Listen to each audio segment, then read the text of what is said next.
All righty. We have a full house. How exciting. We're going to go ahead. It's 4 o'clock. I'm hearing an echo.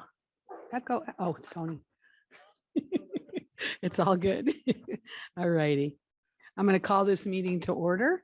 And then we always begin our meetings with a pledge of allegiance. So would everyone rise, please?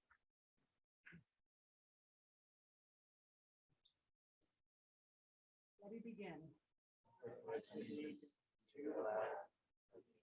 States of America and to the republic for which it stands, one nation, indivisible, with justice for all. Thank you. Sitting on the floor.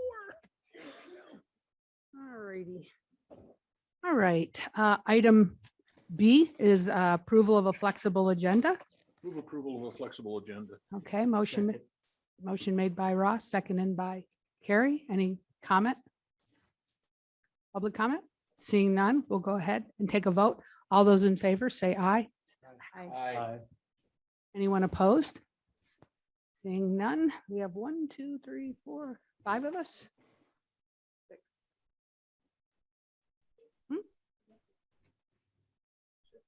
I don't, yeah, he came in late last time. There's 6 4, of us. 6. There's only 6, sorry. 6 approved, none nay. Thank you. We'll move on to the item number 2, consent items.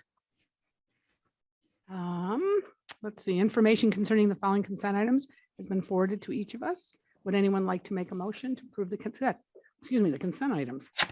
I move approval of the consent items. A second. Okay, motion made, seconded by Heather. Is there any public comment on our consent?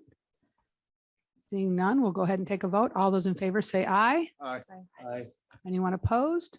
Motion passes 6-0. Thank you. Next, I'm going to turn this over to Mr. Gerdner for our item number 3, introduction and special recognition. Okay, I'm going to stand up and steal a mic and walk over here closer to the stars of the meeting. As far as I'm concerned, it's rare that I'm excited when Keith is gone and I get to do something that he's supposed to do, but this is one of the greatest honors that I've had in a long time. Of our girls golf team with us today. And this is very special for me because I know every one of them and some of them very, very well. And so it's an honor to get to talk about these amazing girls. As you know, for the last 2 years, they have competed and won a state championship. They're all great competitors and compete in multiple sports and excel in all the sports they compete in. But they're extremely amazing in golf. Girls, tell me how many strokes you won by. Louder, please. 89 strokes. That is unbelievable. And I know there's some proud parents in here, so thank you and welcome. I'd like to announce their name and have them stand up, and we'll talk a little bit more about them. But Abigail Dutch, please stand up and remain standing. Abigail Miller, Gianna Zinke, Maddie Frisbee, Logan Karwowski, and Mackenzie Willis.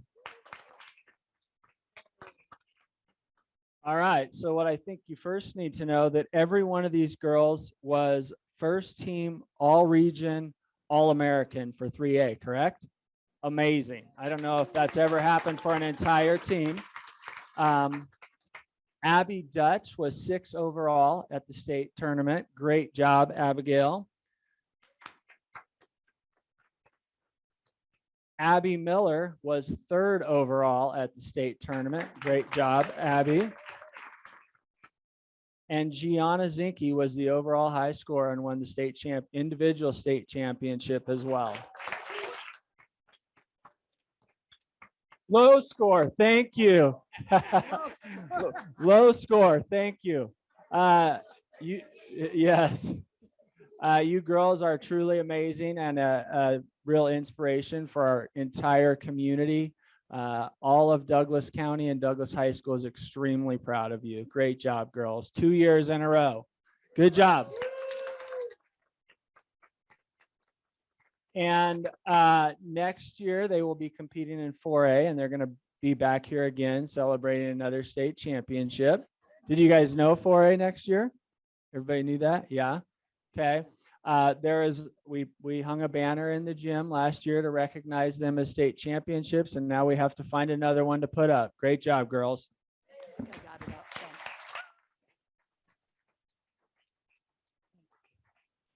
Congratulations, ladies. Awesome job. We are all very, very proud of you. Nice They job. give lessons. There you go. I was going to ask that, Tony. I could use some. Thank you. All righty. We're going to move on to. Thank you.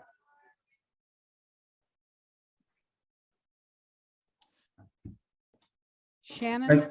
President Gilkerson, Yes. I would ask that Haley Sebahar come to the front real quick for a quick introduction. All righty. Where is she? Miss Haley? There she comes.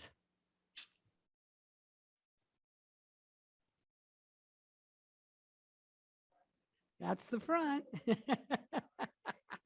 Get used to this chair, Haley, as the communications person. So in front of you tonight, Board of Trustees, I'd like to introduce Haley Sebahar, who is our new Director of Marketing and Communications. Haley joins us after 4.5 years at Synergy Wetsuits, where she is the Senior Designer and Head of Marketing. In her free time around being a mother of 2 young children, she has also founded and designs swimsuits for her own company called Paper Cells. Haley received her bachelor's degree from San Diego State University and an associate's degree in fashion design from the Fashion Institute of Design and Merchandising. Haley has already started part-time with us. This is a very, very busy time in her previous work. And so we've worked collaboratively with her current employer to have a smooth transition. But if you've already noticed, our Facebook posts look much more professional than they ever did when I was posting them. And one of her biggest undertakings is going to be to begin the redevelopment of our website district-wide. And so she's doing lots of research on that front to find us a great product of which we can design not only our district website, but also school websites as well. So you'll see Haley probably a little bit more in our branding presentation, but I wanted to welcome her to our team, and we're thrilled to have her on board. So welcome, Haley.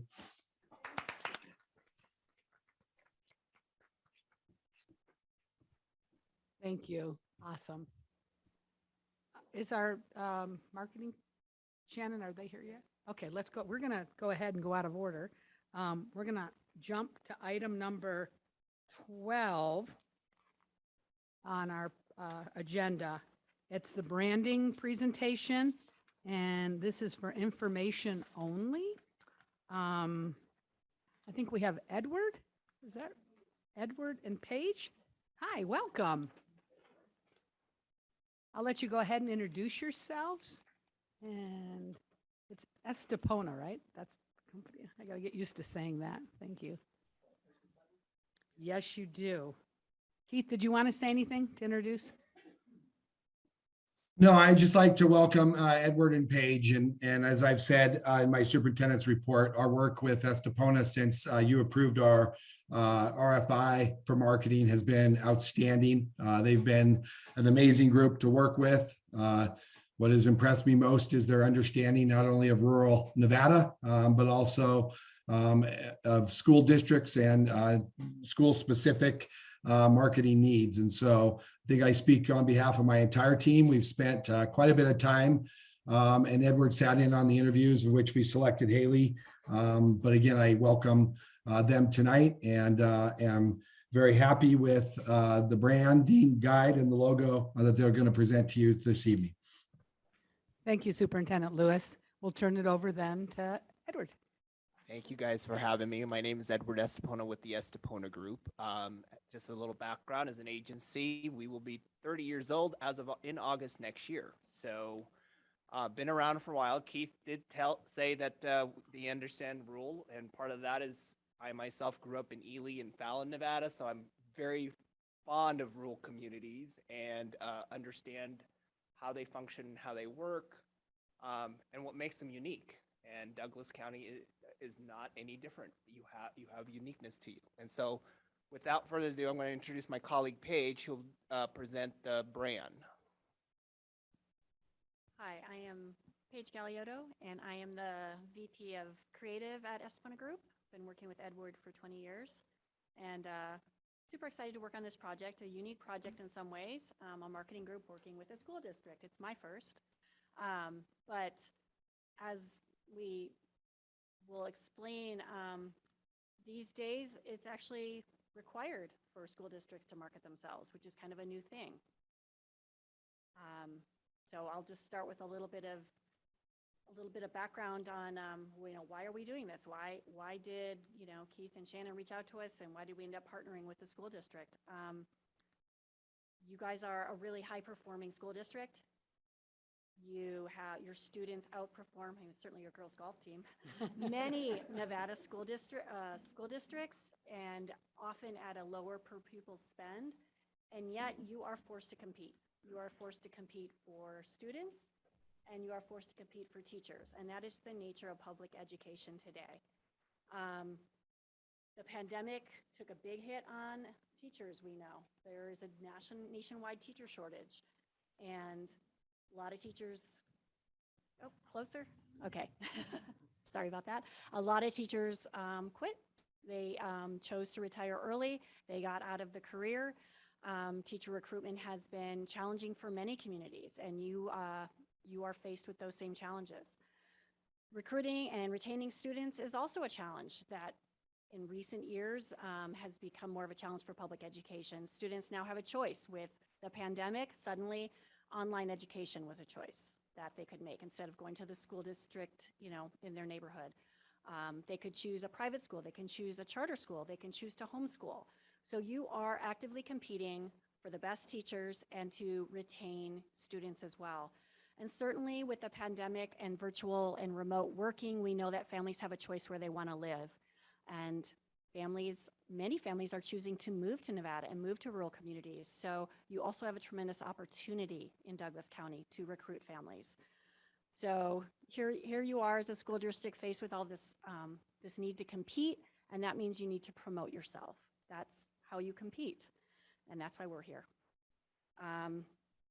So our job is to help the school district tell its story, tell its brand story, its mission-driven story of empowering, preparing, inspiring, and connecting your learners to prepare them for life beyond school. And in order to do a good job of telling that story, you need a strong brand to help represent you. So we're here to help you establish that brand and help you tell that story. So just to sort of set the stage of what is a brand, because in the industry we throw that word around a lot and maybe not everyone is familiar with it, but in its most simple terms, it's just what people think of you, what your stakeholders, your parents and students, your teachers, your community at large, what their collective perception of Douglas County School District is, that is your brand. And you have an opportunity to help guide people's perception of the district and help get them on board with your mission and being ambassadors and supporters of what you want to do and how you want to help their students excel. So the first step in building your brand is establishing a new logo. And there were a few things that we took into account when we looked to create a new logo for you. Obviously, your mission is going to inform your brand. So that mission, that empower, prepare, inspire, connect, that EPIC mission, your mission mirrors the EPIC mission. And so creating this brand gives us an opportunity to basically to merge those two. EPIC is the school district, and the school district is Epic. We don't really need to keep them distinct brands anymore. They can be represented together. So really, part of what this logo will do is to bring those brands together. Another thing we wanted to accomplish with this logo was helping to create a little distinction between your school district and your county. The logos are very similar. That has been some confusing at times, and there's no reason they can't like stand alone on their own a little bit more. Certainly establishing consistency across all your communication platforms. So when you think about a website for the district, your social media, your press releases, a newsletter, anytime the district is communicating, we want to make sure it's very clear, it's consistent, and that branding is always very obvious to the viewer of your marketing communication. And then another thing we wanted to accomplish was to reflect the geographic diversity of your district. You are diverse. You've got the valley, you've got the mountains, you've got the lake. We want to make sure that all members of this district feel included in your brand. So I'm about to show you a video that we developed that will, so yeah, a little show and tell of the logo. Your old logo and your county logo, very similar. But we developed this video to help, there's your logo, to help explain how we came up with this logo.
So there you see the new logo. Thank you. Oh, sorry. And again, because being consistent with that, the logo use across all your marketing communications is so important. We have developed a brand guideline to help anyone who's communicating on behalf of the school district do so in a way that is consistent and kind of gets everyone on the same page about how to use the logo in its various versions. So this document is available for anyone. I believe Haley will be its keeper, but it's available. So I'm just going to kind of breeze through it and touch on some of the key things in it. But again, we set out to create this, identifiable logo mark that was reflective of this community. We wanted to merge the Epic and the school district brands together because they're both driving toward the same mission. And then this is the primary version of your logo. So this is going to be used in most instances, but there are variations for different executions, and we'll just touch on those. There's a circular logo that can be used when maybe space is more constrained, like on a sponsor banner or something. If you have a dark background, you have the logo with the reversed white type, so it'll stand out better. So again, we provide all these different versions within this branding document and guidelines on when to use which logo so that basically everyone understands the best way to execute your brand so that it's consistent. It's really, we're just going to be pushing consistency. Some things that we point out are ways to not abuse the logo. These are things we've seen over the years with people who use branding assets. We don't want to change the color. You don't want to rotate it. You don't want to, do any special effects on it. So we just kind of point out some of the typical pitfalls that can happen. And then we also, based on the logo, developed a color palette for your brand. And again, this will be mostly for Haley to work with, but anyone working on communications for the district, if you need to develop a piece, a newsletter or a document, these are the colors you should be referencing. It's not to say you should be using all these colors when you create a document, but that is the palette that you should draw from to make sure that everything feels like it's part of the same look and feel.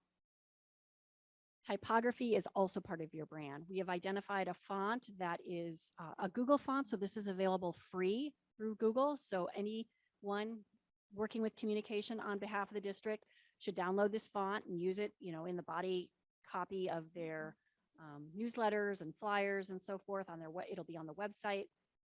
And again, it just reinforces that consistency of brand. So we just, again, as a guide, touch on the importance of consistency and how to sort of share assets with all different users of the brand so that everyone has access to the tools to do the job. Some of the ways the brand, the logo will be used, we have developed a letterhead, and this can be made available in a digital format like a Microsoft Word or whatever format you guys would need so that people aren't like recreating it every time they need to make a document. Also developed a business card. And then we touch on school branding. So all your schools have their own brands. They all have a unique brand. We are definitely not saying that those brands need to change in any way. What we are encouraging is that the district help encourage these schools to be more consistent with their own branding. And there are some guidelines in here for that. I used an example from a school up north about some ways that branding can be done poorly. The school has a husky for a mascot. Different departments, there's 4 different huskies being used. Schools should settle on one mascot, one set of one logo, and one set of school colors, and really encourage all departments, all teams, all clubs to use these same colors, the same fonts, the same mascot, so that it's not sort of a free-for-all. And again, that is how you create a stronger brand identity for each school. And this just touches on some of the key things that I just mentioned.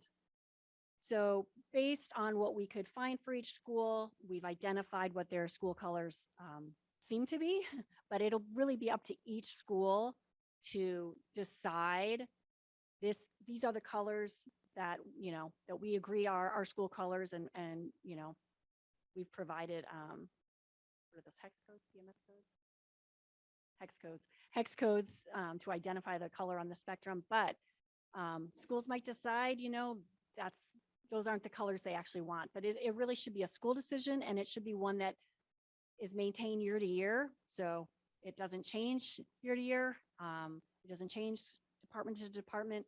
And that's just something that we are, just hoping to encourage each school to embrace.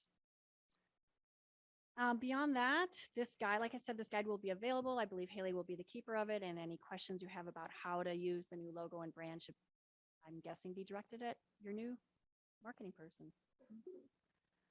Thank So- you. Does anyone on the board have any questions? Tony? Who's your competition? Well, your competitions are homeschools. Your competitions are teachers choosing not to move to this community or choosing to go to another community if something seems like a better offer. So yeah, So when you're out there today, we're competing against the rest of the world. We're not even competing against other counties at this point. As far as I'm concerned, there's a shortage of teachers out there. And because there's shortage of teachers, we're competing for those people. And it's important that we do stand out and that we represent, again, a brand that is strong, that is consistent, that, again, clearly identifies the message so that it doesn't matter. Here's the interesting thing. We were talking about this. You're recruiting for teachers. They're not just going to look at your website. They're going to snoop in your social media. They're going to snoop in any other places. And if there is any inconsistency, any variances that they feel like, oh, this is bad. Again, there's choices. As a teacher, I can go wherever I want to go right now. So the world is your competition in essence. Just similar to, I sit on the governor's workforce development board, and I say we're competing against the rest of the world for employees in general. because they're either going to choose to come to Nevada or they're not going to come to Nevada. And it's up to us to determine what makes this the best place. Same thing here. What makes Douglas County the best place to employ teachers? And that's hopefully in our attempt to tell that story, we'll be able to bring them in and really attract them to this area, because there's a lot of wonderful things to be attracted to this area. Great. Any other questions? Doug? What is your role going forward? You've kind of worked on a logo and stuff like that. Are you guys still going to be like regular a vendor for the county, I guess, or for the school district, or what? Yes. At this point, we will be working with a leadership team to continue to decide what part they want us to work with. We are pretty flexible as an agency. We're not an all or nothing kind of thing. Understanding that Haley's been brought in, we want to make sure we're being efficient with the funding that's here. So because of that, whatever Haley's strengths are, Haley will probably do. Whatever her weaknesses are, we will fill in. And as a whole, you'll have a collectively more of a stronger team. The next project we're working on is a video, and we did a scout for that this week with Haley and Shannon, and that will be a showcase video to both help with recruitment of teachers and also to help the community understand a bit more about the EPIC curriculum and what it's about. Okay, so I guess, so we work on the video. I mean, are we basically coming to you and saying we need help with this and this, or are you guys kind of on a salary thing here, or how does? No, at this point, what we've done is put out a budget to the leadership team, and they pick a la carte what they would prefer and want to do. And so it's not like we're on a regular retainer at this moment. And that's a choice. If you guys want to, certainly we could, but we're trying to, again, work with the leadership team to figure out what that looks like for their budget, making sure that they stay on budget and stay on track. Okay, thank you. Any other questions? President Gilkerson, can I weigh in real quick? Yes, please do. So I kind of want to give an example, specifically the website. So Estepona did a lot of research for us on different platforms for websites. And when they started to get prices back, clearly some of those were going to be without outside our budget. I think the range was anywhere from like $50,000 to $150,000 to revamp our website. And clearly that's not within the budget. And so, so what's been nice though, is that's one of Haley's strengths. And so that, Doug, would be something that we're able to hopefully do as much as possible in-house.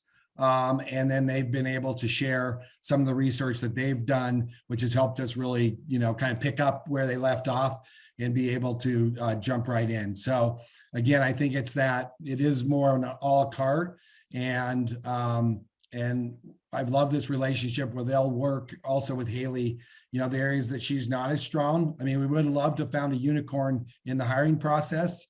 As Edward said many times, those don't exist out there. And so Haley has obviously a lot of strengths, but there are some areas that we will support her, and Estepona will also help us support as well. So hopefully that gives a little perspective in terms of one of the major projects being the website coming up.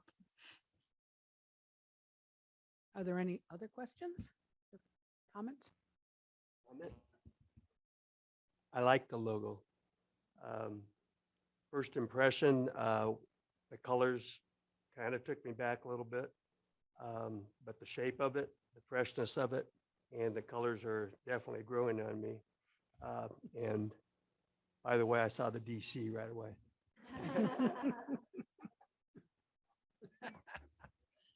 Anyone else? Other? I'll make a comment.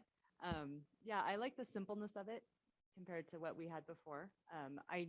I do see, I guess that's been around for so long that I see that it's hard when it first changes for people to kind of adjust and like, okay, this is something new. But, we do need something that's going to draw attention and let us know that this is Douglas County, because there's lots of school districts, there's lots of Douglas counties, there's lots of, and so just to have something that can let everyone know, like, this is our school district, and it all looks the same. I think that's important, and I think that will be very helpful. So, good job. Thank you, Heather. Is that it? All righty. Thank you very much for being here this evening and Having us. enlightening us on all of this. We appreciate. All right. So now we're going to go back. We're going to go back to in our agenda to item number 4, the Nevada Association of School Boards. Heather will talk on this. We haven't had a lot that's happened since our last board meeting. We haven't met for NASB, but they will have a new board member training. I believe it's January 14th. We are thinking, and I know that they will be reaching out to everyone, but that training will be right there and ready for you and kind of get you ready and on board. So very important to go to that. We'll confirm that date though with Yeah. you. We'll let you know for sure. And because I know Karen she hasn't received the information for it yet. So I think they're getting ready to send it out to you. So watch for your emails and yeah, make sure to attend that training. All right. Thank you, Heather. We'll move on to item number 5, board reports. And since you were just talking, Heather, I'll go back to you. We'll go around the horn this way, if you don't mind. Well, let's see. In this past month, I attended the Zoom mental health class that they had for parents in the district, and it was on social media. And I was very impressed. It was really good. They talked about some things I had never heard of, different social media platforms and stuff that I asked my kids about, and they had heard of them. I was like, oh, well, tell me about this. And but I really liked how it put all of the power in the parents' hands, and it was information, and it was here's some information that will help you make decisions as you are working with your kids. And they talked a lot about monitoring your kids and not controlling them. And but I just thought it was really good, and they even had it interactive where you could make comments and stuff. And but I thought it was good. So they're going to continue to have those. There'll be the next one in January. Yeah, in January, and then moving on from then there'll be one each month. But yeah, it was good. So I did that. I went to the DHS choir concert. They sounded amazing, and so I would encourage everyone to listen to them. And I just wanted to mention I went to the football banquet and just impressed with the overall character of a lot of the players. They've talked about each of the seniors, and just they would talk about not they're playing on the field, but what type of people they are. And it was just really neat to hear the great things that our students are doing and the example that they are. And so I thought that was good. And then an expulsion hearing. So that was my mom. Thank you. Tony? Nothing? Okay. Ross? Unfortunately. Carrie? I have nothing. Okay. Doug? The student didn't show up, but we had it anyway. Of course. And Mr. Lehman? Nothing? Okay. I have just a few things. I sit on the Park and Rec Board, and we had a meeting last week, I think it was. And it's always very interesting because all the things that they have going on in the future. I have information if you want it. You can also go online as well to look at some of the one of the top 3 priorities. I know 2 of them were purchasing surveillance at some of the parks. That was really important. So it moved up to the top. I also attended an Aspire meeting. I sit on the Aspire. It's the counselors, and they meet quarterly. And she goes through a presentation with us and gives us information about how many students are in each of the different programs from DNO, Aspire, Adult Ed, Alt Ed, things like that. And then I also went to a basketball game. That was fun. Went and saw the girls play and the boys play. And those are the fun things too. So that's what I did. All right, moving on. Did anyone receive any correspondence that they would like to share? None? Superintendent Lewis? He's on mute. All right, thank you. I first of all apologize. I'm under the weather, and hopefully I don't sound like too much of a frog. Donations, I'd like to start off with donations. The Common Ground Church donated $250 for holiday gifts for families at both Gardnerville Elementary and Minden Elementary Schools. So we'd like to express our appreciation for that. DCSD enrollment counts through December reporting reflect an enrollment of 5,352 students, which is the exact same number I reported last month for November. That is 45 down from where we were in December of 2021. Just reminding everyone in our community that our last day of school in DCSD prior to the Christmas break is this Friday, December 16th. Students and teachers will return on Tuesday, January 3rd. The district office will be open during the Christmas break with the exception of Monday, December 26th and Monday, January 2nd, as those are the observed holidays with Christmas and New Year's. Since the November board meeting, my staff and I have held communication meetings at Carson Valley Middle School, Gardnerville Elementary School, Zephyr Cove Elementary, Douglas High School, Aspire Academy High School, and Scarcelli Elementary. As Heather noted, she attended, we hosted our first ever mental health series on November 29th in partnership with parentguidance.org. The topic of the webinar, again, as she said, was regarding social media. We had 188 parents register for the event. Only 45 of them actually came and viewed it during the actual event itself. But the nice thing is we're able to send out the link to the event to all parents. And we get some very nice stats back from parentguidance.org regarding how many are attending, then how many will watch those videos. And so we'll track that as we move forward to determine effectiveness of this program and whether or not it's a valuable resource for our community. Our next series event will be held on January 9th at 6:00 p.m. Once again, it will be virtual. The topic for the January mental health series is supporting your child's mental health. And we're currently conducting a survey to identify the other 5 topics of the mental health series between January and June. And so we value that input of our community and our parents and staff to let us know what topics are of most interest to them. Nevada's 17 school superintendents will have the opportunity to meet with Governor-elect Joe Lombardo during our January 5th NAS meeting in Carson City. We really appreciate the fact that he's taken time not only to meet with us, but expressing an interest to work with Nevada school superintendents to continually improve academic progress, not only in DCSD, but across the state. And so, again, we look forward to that relationship and hopefully have the opportunity, not only on January 5th, but several opportunities after to engage with the governor-elect. My staff and I will be meeting this week with our new school board members who are all there in attendance tonight: Catherine Dickerson, Susan Jansen, and David Burns. Each of the new board members will meet for approximately 45 minutes with each of my cabinet level staff and board president Gilkerson and myself over a 2-day period.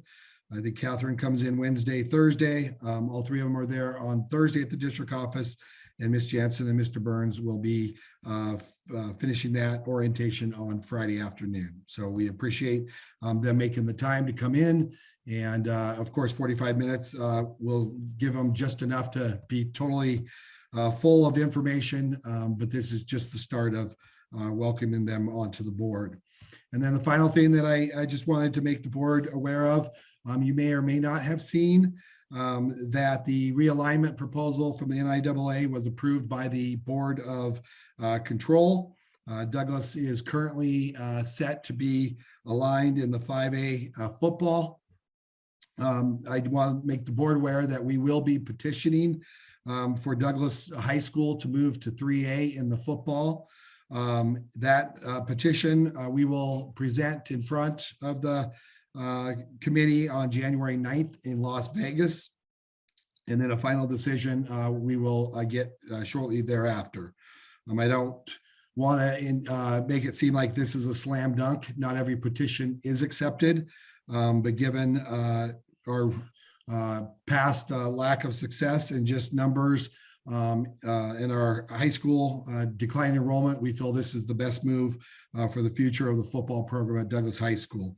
And so I will keep you abreast throughout that process. So that's all I have. Any questions?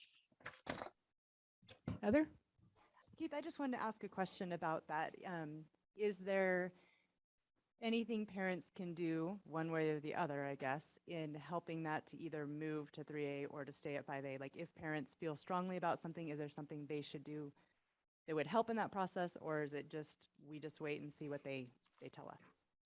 Well, it's my understanding, Heather, and I will get more specifics, that it is an open meeting. And so it's my understanding that public input will be, the opportunity will be allowed for that. Certainly, if anyone has, grave concerns at the local levels, we certainly want to hear about those too here. And I don't even mean grave, but if they have significant concerns, we certainly want them to be communicating also, not only with the Douglas High School administration, but my staff and I as well. So, but I will get more information out in terms of the availability of public comment. I do know, Heather, that in the realignment, the packet was about 300 pages and about 200 of those were letters. And so that from letters from parents could also be something that we could attach to the information that we provide as well, if parents are interested. So we'll work to get more information out to families. Thank you. Thank you, Heather. Tony? To the students to play football? Tony, I can't hear you. If you there you go. Is there any cost to the athletes to play football? The trustee next to you probably could answer that. Tony, just what would be Spirit Pack? So they don't have to pay for transportation. They don't pay for equipment, but often teams will have a Spirit Pack, which might be a warm-up suit, might be practice gear. And those are typically costs that the families incur.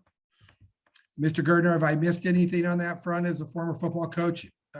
Trustee Jackson, can you, she had 2 sons in football. Got it. That's, yeah, just the stuff they need to wear.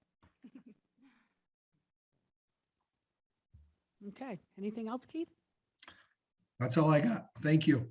That was your superintendent report, right? Okay, I just wanted to be sure. Okay, we're going to move back to item 7, the good news. I just have one item, and of course, anyone can share any good news that they have. But the Minden Elementary School Student Council, they hosted a snack food drive for Backpack Buddies. The original school goal was 400 snack items.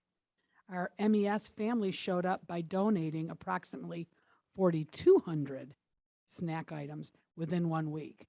So congrats to them. Lynn Larson is the person who kind of spearheads she's the director of the Backpack Buddies. And she was just so thankful, especially during this holiday season, and very proud of our schools. So she said it was a fun food drive. It's hard to say. Anyways, thank you. President Gilkerson, I also just want to let the board know what I consider good news is our fifth graders at all of our Valley Elementary schools are participating this week in tours to Douglas High School and the CTE programs. So once again, when we hired Cade to be our CTE coordinator, we really asked him to push CTE at all levels. And so this is a great opportunity. Last year, it was just Pinion Hills and GES. This year, he's expanded that to all Valley Elementary schools, and they'll be going over and getting a taste of the different CTE programs. So hats off to Cade and our elementary administrators for making that happen. Also, I would like to ask Leslie Peters. We have another good news presentation that we want to present this evening. All righty.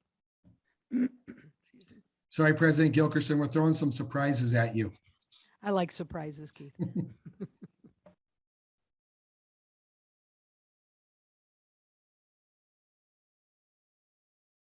Welcome. Thank you. So a little backstory, when I came to the district in July, I approached Keith and asked him if he would be in support of starting a staff recognition program. I think that we have a lot of amazing staff that do a lot of amazing things behind the scenes, and they're not always recognized. And they're not doing it for that, but I think it's always nice to hear that you helped somebody out. So we started what's called a Shine On Award. And so any staff member in the district can nominate using a Google form. They nominate a staff member anywhere. We've had secretarial staff, we've had custodians, we've had transportation. I was just up at the Lake Schools today presenting awards to several staff up there at Battelle and Zephyr Cove. I get all of the nominations, so that's a great thing for me. I get to read through all these amazing things that are happening. And then we present the staff member with a certificate. Lots of times I try to do this during staff meetings so that they are recognized. So tonight we have Vivian Michalik, who is the Epic coach at CC Manili and also at Aspire High School. And so she is going to actually just share a little bit about the teacher that she nominated. So we're kind of doing a big public award tonight, and then we can present that at the site. So my dear colleague, Stephanie McMillan, is such a wonderful person to work with, and I really have learned a lot from her. But I just wrote that Stephanie McMillan is a teacher extraordinaire. I have always known that she was epic, but seeing her epic implementation in her classroom is inspirational. Her students love their Prove It board and are definitely the center of their learning. Her tech integration is phenomenal and provides a platform for all of her students to have 21st century skills. Douglas County is fortunate to have an educator with such a passion for student agency. Shine on, Mrs. McMillan, you're a star is a bright one. Nice. Thank you. Thank you both very much. It's always nice to hear the good news. Thanks. All right. We're going to move on to item number 9 on our agenda. And this is the acceptance of a financial audit for fiscal year ended June 30th, 2022. And is our auditor here? Okay. We have Sue Estes. That's okay. That's Grace. fine. For the record, Sue Estes, Director of Business Services. Dave texted me this morning and said that his whole office has been very sick over the last couple of weeks. And so he has worked around the clock to make sure that we get this audit done. And I express my appreciation to him because it has not been an easy process. But he called this morning and said he came down with whatever it was they had. So I'm going to try my best to present what he might have wanted to let you know. There were no material witnesses. How about that? No material What happened to him? findings, yes, findings. But I did want to bring your attention to page 50. There is a finding in the, and we talked about this last year in our audit.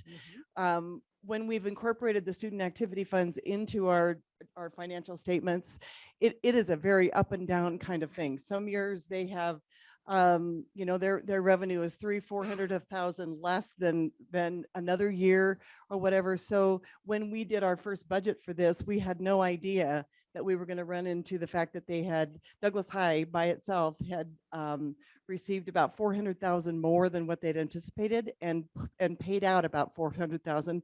So we did not have that budgeted, but that is something that we will address in a letter to the Department of Taxation. And the auditor and I have talked about this, and he feels that we could certainly go forward in this December amendment, which I will talk about next, to increase the revenue by a great deal, even though it may be a little bit arbitrary and not really, it sounds like it's so much more, but we feel like that's our way to actually stay in compliance with the budget.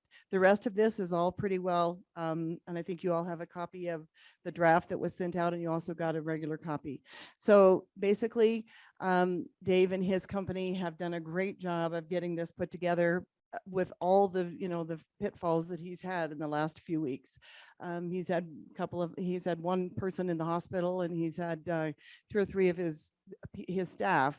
So he's pretty much been up round the clock trying to make this happen. So I so appreciate him and his efforts. And that's basically it on the financial statements. Okay. Rob? 2 questions. Yes. Number 1, I want to make sure I understand this finding, Mhm. same as last year. Yes. So you take a shot in the dark at how much teams, bands, clubs are going to raise during the year. Right. You look at past years, give it a whirl, and you put that in there as the expenses. Mm-hmm. And then they may make a lot more. Mm-hmm. So we spend a lot more. Right. right? Mm-hmm. But we never spend more than we raise. No.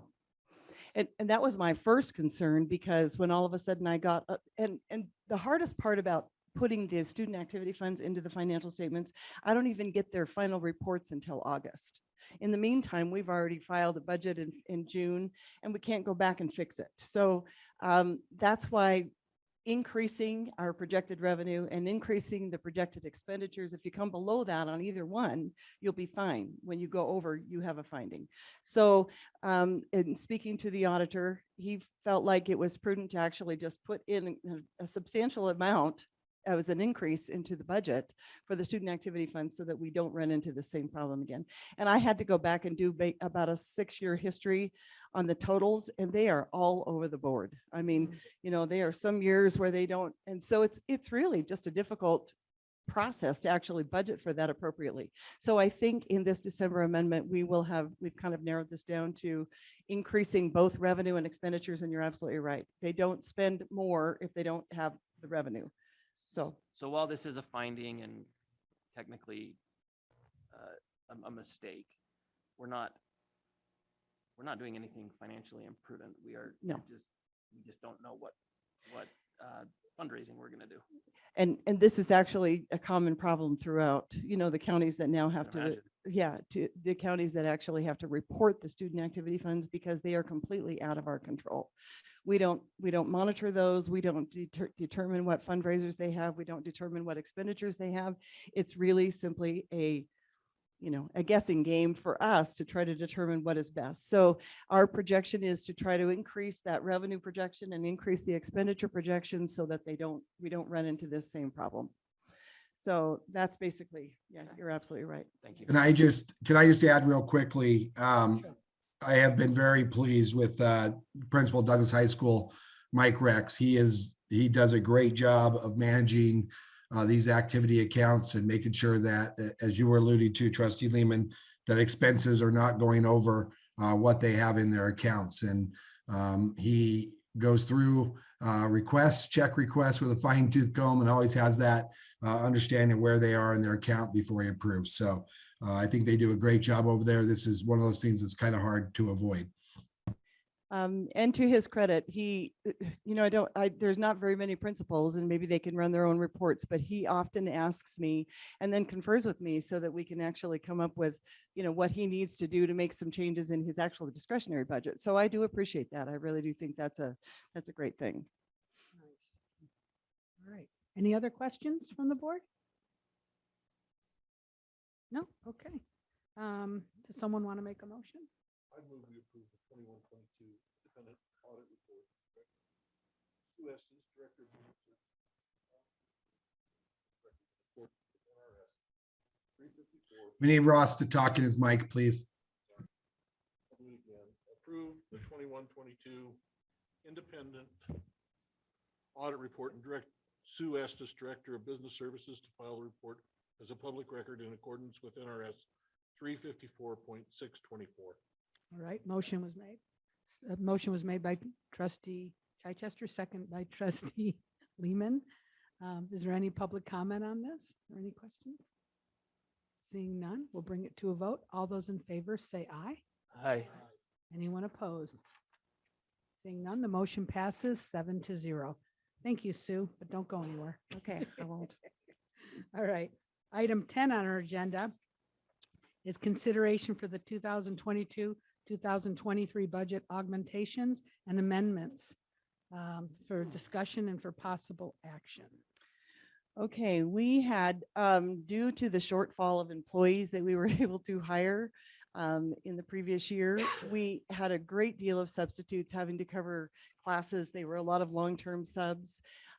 This ultimately ended up in an ending fund balance that was much larger than we'd anticipated. We have tried to maximize that ending fund balance into salaries, hoping that, there may be an opportunity for us to actually give raises. So we've put the money there. That's what the increase is. And the other funds are really just something that we don't have the control over as far as what we do, what we budget for. I mean, we have the control over what we budget, but that revenue actually is all generated by, either the state or whatever. But the general fund, there are a few different things that we've added into here.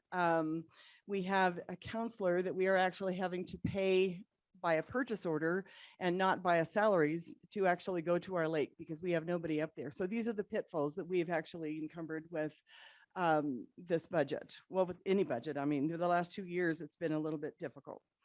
And the district-wide software, that is not a negative. It's actually, when you go to the next page, it's actually put into the district-wide software, and this is the instructional. So it was just a move there. We added some discretionary amount for Haley in the marketing position so that she can get her computer and that sort of thing to, get up and running. And then the 1-year PERS service credit for our superintendent. The actual discretionary funds for all the schools were just adjusted for actual enrollment. And the rest of these are pretty self-explanatory. We're getting a 5% increase for utilities, for gas and electric. And so we had to increase that budget. And then we had our liability insurance, which seems to be a common thing every single year of an increase. So these are just really, and then it was difficult for our drivers to actually go down to Topaz and actually be able to, they either had to use their own phones or they didn't have service. So that's one of the things that we did, was to actually get our drivers all cell phones, and that's what that is. We did add 1 additional bus, and that's for a rotational schedule. And I think it's really a great idea for us to actually keep that extra bus in the budget, only because we've got a lot of old buses, and this is going to be, and if we had the money, which we did this year, we wanted to make sure that that was something that we could actually do. And then the only other thing that I really wanted to talk about was, of course, our insurance fund, which seems to be a problem. Our claims are extremely high, and as Joe will attest to, he keeps seeing these things, and I keep giving him this claims report, and it's pretty tragic. There's nothing we can do about the claims cost. We don't see that as a potential of really reducing, the costs for medical coverage and dental coverage and vision coverage is all going up. So, those claims I don't see, and yet we've had a lot of very large claims, and it's just by virtue of the way, and it's not people abusing it, it's just there's been a lot of surgeries, a lot of different things that have cost us that. So we have that extra $1 million that we've added into it, and it's just a recommendation perhaps for the board to actually take a look at that, and we may have to, depending on how our claims come out this year, it may be something that we might have to adjust and try to find that money elsewhere to actually accommodate that fund as well. And that's really basically all in the budget. So. Right. Sue, Question. could I ask you to share with them the information we received from PERS? Yes, I do have that, even though that's the worst news we've had in a while. So in the history that I've been here, which has been a few years, 43 to be exact, it's crazy for anybody to be anywhere that long. But our PERS increase is going to go from 29.75 for our employer paid contributions to 33.5 starting on July 1st of 2023. Biggest increase we've seen in all these years. But that's going to cost us about $600,000 just right off the top with the PERS increase alone. So and thank you, Keith, for reminding me. I had it in my file, but it is something we've never seen before. And it is escalated to this point where, and honestly, where they're kind of falling behind is that they've got all of these people whose positions are being filled by long-term subs, and they're not collecting the PERS on the position itself because they're not teachers. And by, and they tried at one point, but I think the Supreme Court voted that down, that they could not put that they could not pay PERS on long-term subs. So this is a huge increase. It's going to have a huge impact on our total budget for 23-24. Just keep that in the back of your mind, because it is going to be something we bring forward as far as, potential for having to save a little bit of money in the current year. So. All right. Thank you. Rob. Questions. One, I understand the whole issue. We don't pay PERS on subs, but subs aren't going to get a retirement either. So doesn't that somewhat wash? I don't understand that. Well, it doesn't, because if they're a long-term sub, they are in the classroom for that teacher. They're not hiring a teacher who we would pay PERS on. So But that. but that's the teacher is statewide. Not there who could eventually get a retirement.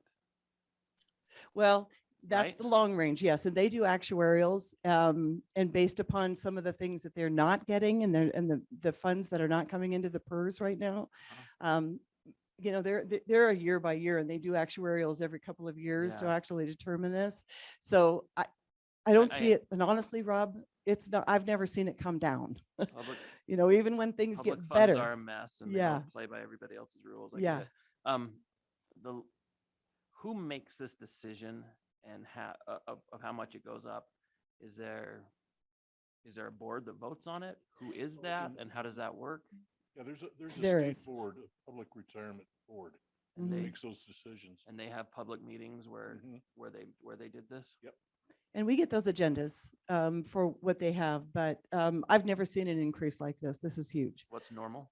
Maybe 1%, maybe 0.5%. Mm. Right now, we're going up a little over 3.5%. That's a big, big increase. So, and those are really based upon an actuarial that they do have a board and they do meet and they do determine what, revenue that they're receiving. And so there's got to be a pretty big chasm there for them to actually make this kind of make this kind of a move in PERS. Thank you. So, Trustee Chichester? Yeah, and the other thing is, the ones that we have them approved for critical need, okay, they're already people that have retired and they're coming back and we're not contributing any more PERS for them for those 2 years. well, actually, we are. Are we still? Mhm, Wow. yes. And because I don't know how PERS works that, but I do think that they actually reevaluate their salaries. And Doesn't that take 5 years? It used to take 5 years. oh, it might. I mean, yeah, but we are paying PERS we on do? them. Okay, Mhm, I didn't know we did. yeah. Yeah. Any other questions?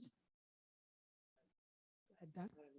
Question I should ask you, but since I've been on the board, there's talk of the way allocated funds from each county are going to eventually go into a pool. And then be That's distributed. happening. When is that happening? That's happening. It's already Um, happening? All of our local taxes are now going to the state education fund. And That's recently new though. it recently just new. started in July of 21, excuse me. And so all of our local funds are actually being distributed to the state education fund and then put into there with all the variables. The only reason that we ended up with more revenue than what we had anticipated was because they took all of the state funding from 1920 and they pulled it into the general fund base. And so that calculation got added to with the state funding that we're not running those programs like the Read by Grade 3 and the Zoom program. We don't have those same programs. And so we are actually capturing it in extra money, but still over the long haul, we're going to be held harmless for quite some time. And we don't know how long that's going to be. And it could possibly be 7-8 years where we are not getting any additional revenue for the base. All of our local taxes are being distributed out amongst the 17 counties. So that's disappointing, because our property tax structure in Douglas County would go up about 5% a year. So this is a tough call, and it was a tough thing for us to actually absorb, but because Douglas County is so prolific in our tax structure, but that is what's happening. All right. Any other comments? All right. So this is a action item. And you have to do each Right, resolution. yeah. So we're going to have to do 3 different times. So who wants to start? I'll make a motion for the first resolution to adopt the resolution number, 22-04 in its entirety. Okay, motion was made. Second. All right. Is there any public comment? Seeing none, we'll bring it to a vote. Oops. All those in favor, say aye. Aye. Anyone opposed? Motion passes 7-0.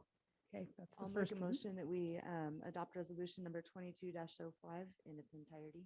Okay, motion made by trustee Jackson, Second. second by trustee Kangas. Any public comment on that item? Any comments? Seeing none, we'll bring it to a vote. All those in favor, say aye. Aye. Anyone opposed? Motion passes 7-0. Last one. Okay, motion was made by trustee Engelkirk, I'll second it. seconded by trustee Jackson. Is there any comment, public comment? Seeing none, we'll bring it to a vote. All those in favor say aye. Aye. Anyone opposed? Motion passes 7-0. Thank you, Sue. Thank you very much. I have a comment. I'd just like to say what a great job you're doing for the district, Mrs. Estes. And I'd like to say happy birthday too.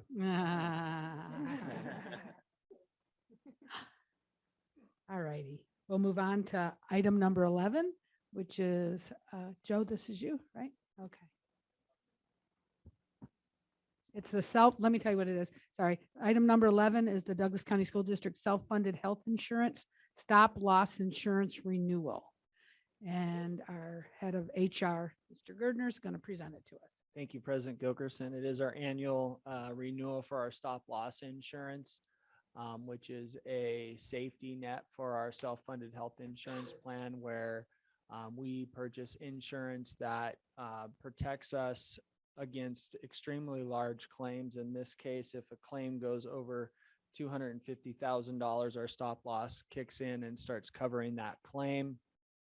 Annually, LP Insurance, which is our broker, puts out requests for bids. This year, they sent it out to 20 insurance providers. If you're looking at the document that I shared, the page number on the bottom is page 1. You can see the 20 different insurance carriers that we sent out for bid. 4 of those responded.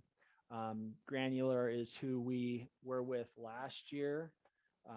And you can see on the next page the difference in the bids. LP Insurance has advised us to continue with Granular while they are increasing their premiums by 7%, which is $46,000. It is significantly cheaper than the other bids that we've received.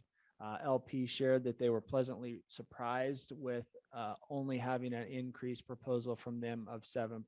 They felt it was in the current market a very fair proposal and are recommending that we move forward and accept their bid to accept coverage on our stop loss insurance through Granular. All right. Are there any questions or comments for Mr. Gardner? Mr. Gardner, will you explain what a laser is to the board? Sure. Heather, do you want to go first? Okay. So a laser is where the insurance provider has evaluated a high cost claim that we had last year and determined that it is too risky for them to cover under stop loss. This year, there is one laser. And for that laser, they have set the rate that they will start covering at $500,000. So we will be on the hook for that specific high cost claim until it reaches $500,000, and then Granular would cover the cost of that claim from that point forward. Did I do a good job explaining that? Does that make sense? Okay. So that kind of goes with what I was going to ask then. So basically you're saying we have one claim that was so high that they're saying we have to pay 500,000 of it before they jump in. And the way I understand it, it's not necessarily the highest claim that we had last year, but it's the one that they predict is possibly the most volatile and could become the highest claim in the future. So they've evaluated all of our large claims and they feel that that claim is at risk for being a very high cost. And so they've identified that as the laser that they won't cover until it reaches 500,000. So my question was just going to be around how many claims do we have a year that go over the 250,000? We start tracking at $150,000. And right now we have 9 of those. Okay. And I will tell you that's extremely high. Over the last 10 years, we've had somewhere between 2 and 3. The last 2 years I think we had at the end of the year 8. This year we're looking at 9, which is why our costs have been so significant. Right. All right. Any other questions? Doug? So this current case, the laser case, that's just something that happened last year and is ongoing medical or? Yes. Okay. Yeah. All right. Let's see. So I guess we need to make a motion. that we authorize Joe Gardner, Executive Director of Human Resources, to approve a contract for excess stop loss insurance for the district's self-funded health insurance plan with Granular at a stop loss deductible level of 250,000 with a 500,000 laser as presented on a 24/12 contract basis. Funding to come from the self-insured health insurance fund. Okay, motion was made. Okay, motion made by trustee Jackson, seconded by trustee Magnata. Is there any comment on this? Any public comment? Sure, come up.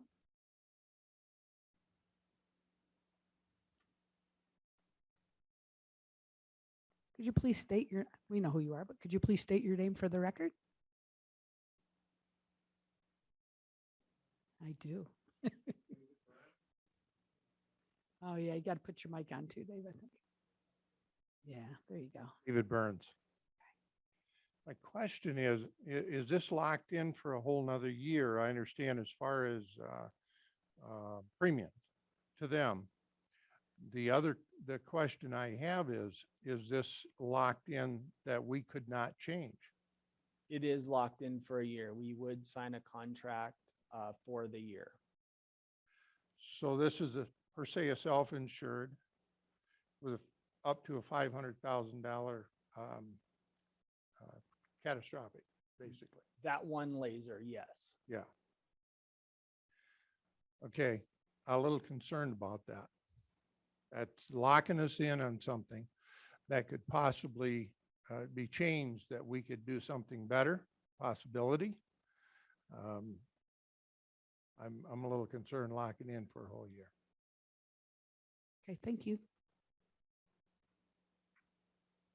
Sure. Come on up. State your name for the record, please. Thank you, Dave. Nicholas Meyer for the record. The last board meeting, I believe the board authorized an additional $1 million to go towards the self-insured program. Is that $1 million? Is that going to cover the self-insured program, given that you've got this $500,000 laser upcoming over the next year? Or are you going to be facing a deficit of 3, 4, 500 or another $1 million over the Oh, I year? thought it was, okay, I'm sorry. I guess we're not allowed to. Sorry. I thought we were allowed to answer. We're not? Yeah, I think yeah, I thought so too. No, just, right, just to Joe. It was just, this is who presented, so you can ask Joe. Yeah, so I'll do my best to answer. LP broker is our, LP insurance is our broker, and they advise us on these things. They projected that our claims were going to be about 20% higher than our projected revenues. So we have the Health Advisory Committee, which looked at all of the information that LP provided us, and we made changes to the plan to the tune of about almost 7%. And then the $1 million that we added was the additional about 12.5% to try and cover that deficit. So we believe that we've put ourselves in a place that we can cover costs for the remainder of the year. And that includes this one claim of $500,000. Yes, and their projections are not 100% accurate, obviously, because of the cost of claims. They've been pretty close over the years. Granular is on, if you looked at the bids, has provided us by far the most cost-effective bid of the 4 that responded. And their process is to go to bid every year, and then we sign the contract for the remainder of the year. Or for Thank the you. full year. Absolutely. Thank you. Just Linda, the only thing else just to add is, obviously there's no guarantee that we will have to pay that 500,000. We've had lasers in the past that really ended the high claim. There was no further, but obviously it is a risk, and that's why that laser is out there. But it was a great question. Yeah, it was. Thank you, Nicholas. All right, we'll move on to Keith, are you good? Yeah. We got to vote on it. Yeah. Is there any more? Did you want to make a comment? Yeah, go ahead. It's still open for discussion. Just a question, regarding David Burns' comments. We have our broker recommending this company because they're way cheaper than the other one. So if we don't lock in with them, I mean, what is our options? We don't have a lot of options. That's what I'm. Yeah, and getting at. I'm and you can see if you look at page 1, it kind of has the overall increase in cost for the district. The 17 from 5 down refused to put a bid in. They felt that they could not be competitive. And then the only options that we would even have at this time are the 4 at the top. The cheapest being Granular, the next cheapest being AccuRisk Solutions. No, I saw all that. My point is if we don't lock in, I mean, I don't know how you don't lock in. It sounds like there aren't any options.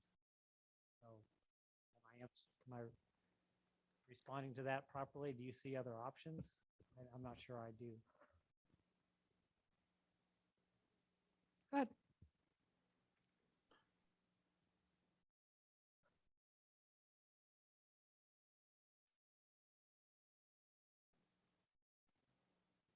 Burns.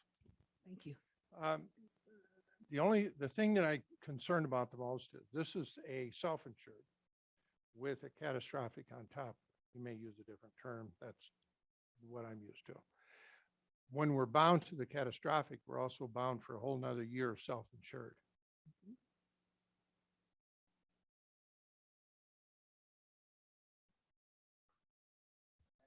Not sure I'm qualified to answer that, to be quite honest with you. I'd have to do some research. I don't think you have an alternative. If No, you're and bound to that, and then something comes along, because you're given choices. What you gave there on that list is choices of catastrophic insurance with self-insured. Is there anything out, the question I have is there anything has been checked into of not being self-insured anymore and have the insurance covering, so that insurance in combination catastrophic, the catastrophic is going to be cheaper because they're getting your money for the insurance too, for the regular insurance. So if something comes up or something we investigate and find out and come up with something that would be better for the employees especially, but also better for our budget, we can't do it. That's my biggest concern. Thank you. Rob?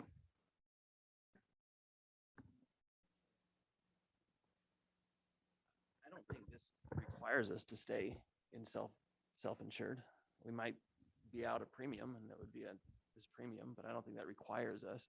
But I'd encourage Keith to speak up here and talk a little bit about Carson City's benefits when they stop doing self-insured. Yeah, I was going to add, and these are already conversations You're on- we've can't hear had. you, Keith. You're on mute. Can you hear us? Okay. I'm not on mute. Can you not hear You me? got to turn yourself up then. I can't. Can you hear me? No. Weird.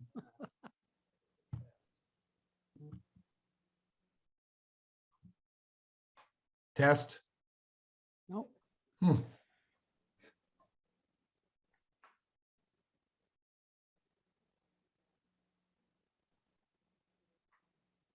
Hang on, Keith. All right, can you hear me now? They turned me down. Lucky them. Oh, we had you. We lost you. Hang on. So I guess I was just going to add that, and that's the fine balance between a self-insured and a going out and doing what Carson City and Lyon County have done. And I think it's one of the things that we've already had conversations with the teachers union is that, you know, the committee meets all year and then we have felt a little bit rushed at the end to put together plan changes that have to be to the board by November for open enrollment as our insurance year goes January 1st to December 31st. And so we have committed with the teachers union to at least do some cursory looks at going out and privatizing the insurance. It is a risk and we have to be careful. There will be lots of vendors that may be interested and give you a really good deal in that first year, but then they have you and then you're kind of at the mercy of the insurance. And so that's why self-insurance has been desirable, is we do get to make some of those decisions. And again, you think of the history of our district and self-insured, it's a long history. We've obviously hit some longer periods of high usage, and we've had years before where we've had high usage. We just have not seen such a consistent year after year situation. And so I think to the board, we're definitely going to pursue, we're out. I mean, we should be going out there and looking and seeing what are our options, and there may be better options for us. But at this time, with stop loss, I mean, we don't really have any options tonight. We need stop loss insurance. Not having stop loss insurance is not an option that I would recommend to the board. I don't know that we've ever been presented with getting out, but I think Rob makes a good point. At some point, if you don't have the money to fund your insurance, we're gonna have to do something else. And I don't say that because I want to scare our employees. We certainly don't want to do that. And we've been lucky to have some financial flexibility. It's come, I guess, with some pain of not filling positions, but to at least keep the afloat while we consider what are our options out there. So I think we're definitely willing to do that. Thank you, Superintendent Lewis. All right. Go ahead, Rick. Chairman, one more thing to consider on the insurance, the self-insurance component is that insurance is a mandatory subject to bargaining for collective bargaining purposes. Right now, all three of your collective bargaining agreements have a long provision setting up a self-insurance committee where they all agree to go through this committee process, and it's a collaboration of setting the salary, the benefits, the insurance benefits. So if you're going to be switching over to privatization, you're going to have to go through the negotiation process and get all of the entire labor force, at least the negotiated labor force, to sign off on it, because it's all negotiable. And right now you have a nice balance rate. Thank you for that information. That's very helpful, Rick. All right. I guess we've had a motion and a second, so we'll bring it forth to a vote. All those in favor say aye. Aye. Anyone opposed? Motion passes 7-0. Thank you. Good conversation. Thank you. All righty. We are on item 13. We have 7 minutes before public comment. So, Keith, did you want to introduce who we have, or what do you want? Yes, me I to? believe we have Pam Gill Martin, principal Jacks Valley Elementary School, and Blaine Spires, principal at C.C. Meneely Elementary School, presenting on behalf of our elementary administrators. And did I see Blaine? Yes, they're Yes, both, sir. they are both Okay. here. And it looks like they're going to speak on the successes and challenges of their schools, of the elementary schools. Thank you for being here. Well, thank you, board members, for having us. Thank you, Keith, for introducing us. But again, I'm Blaine Spires. I'm the principal at C.C. Meneely. Pam Gilmartin, the principal at Jacks Valley. We're here tonight on behalf of all of our elementary colleagues. We've received feedback from our colleagues with some pictures you're going to see tonight. So we're here to speak on behalf of our colleagues.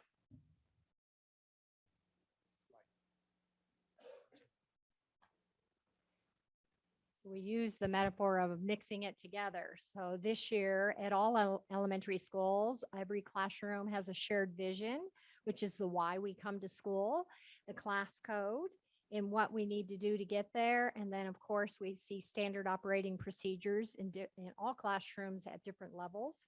And this is how we're going to do it. So to get a positive culture, we mix all this together.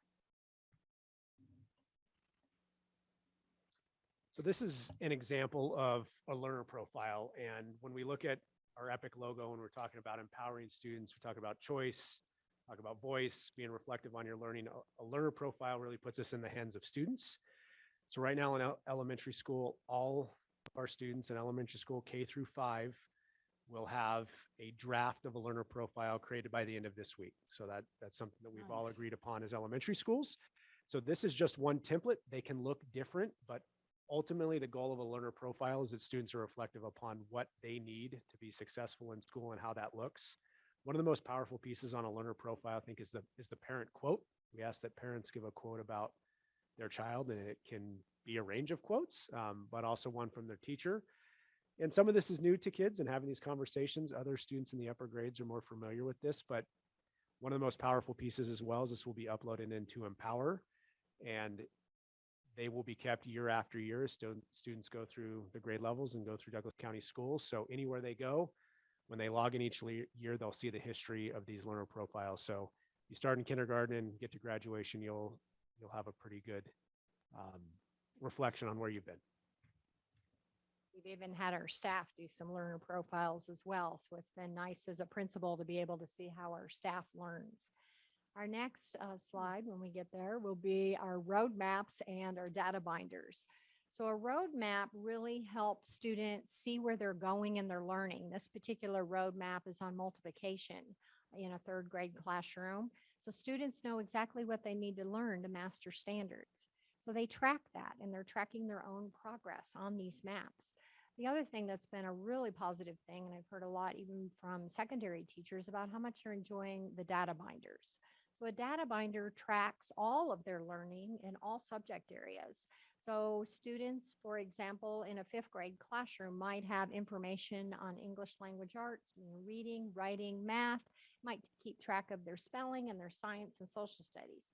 So they're tracking their own learning, and it really empowers the student, and it makes learning a lot more transparent. A number of elementary schools did student-led conferences this year as well. So when you had parent-teacher conferences, really, we had students lead those, and these data binders were a large part of what students could speak to with their parents. We are so happy to have families back in our buildings, and they have been coming out, I'd really say in droves. It's nothing that we particularly keep track of every time we have an event of how many parents are there, but by all accounts, we have a lot of our families coming into our schools for various events. So far this year at my school, CC Manili, we had a walk, ride, and scooter to school early in the fall. It was a beautiful day, but we had all the kids that could ride to school. So that was fun. We had some parents out taking pictures there at Aspen Park. Then we had a family pirate literacy night. So it was pirate themed, as you can see. We had a number of games around literacy, families coming out to find more ways that they could engage their students at home with learning about literacy. 2 other pictures are from Gardnerville Elementary. So the GES has a pretty amazing garden out in front of their school. So this is their harvest. So they made salads that the kids got to partake in. And then they had a turkey bingo and book fair night. So again, this good picture highlighting how many families came out for that. Now it's a good sign when there's no parking. So at Minden Elementary School, they held a health fair, and I also had a wonderful turkey bingo. At Scarcelli Elementary School, they had donuts with dads, and of course, student-led conferences.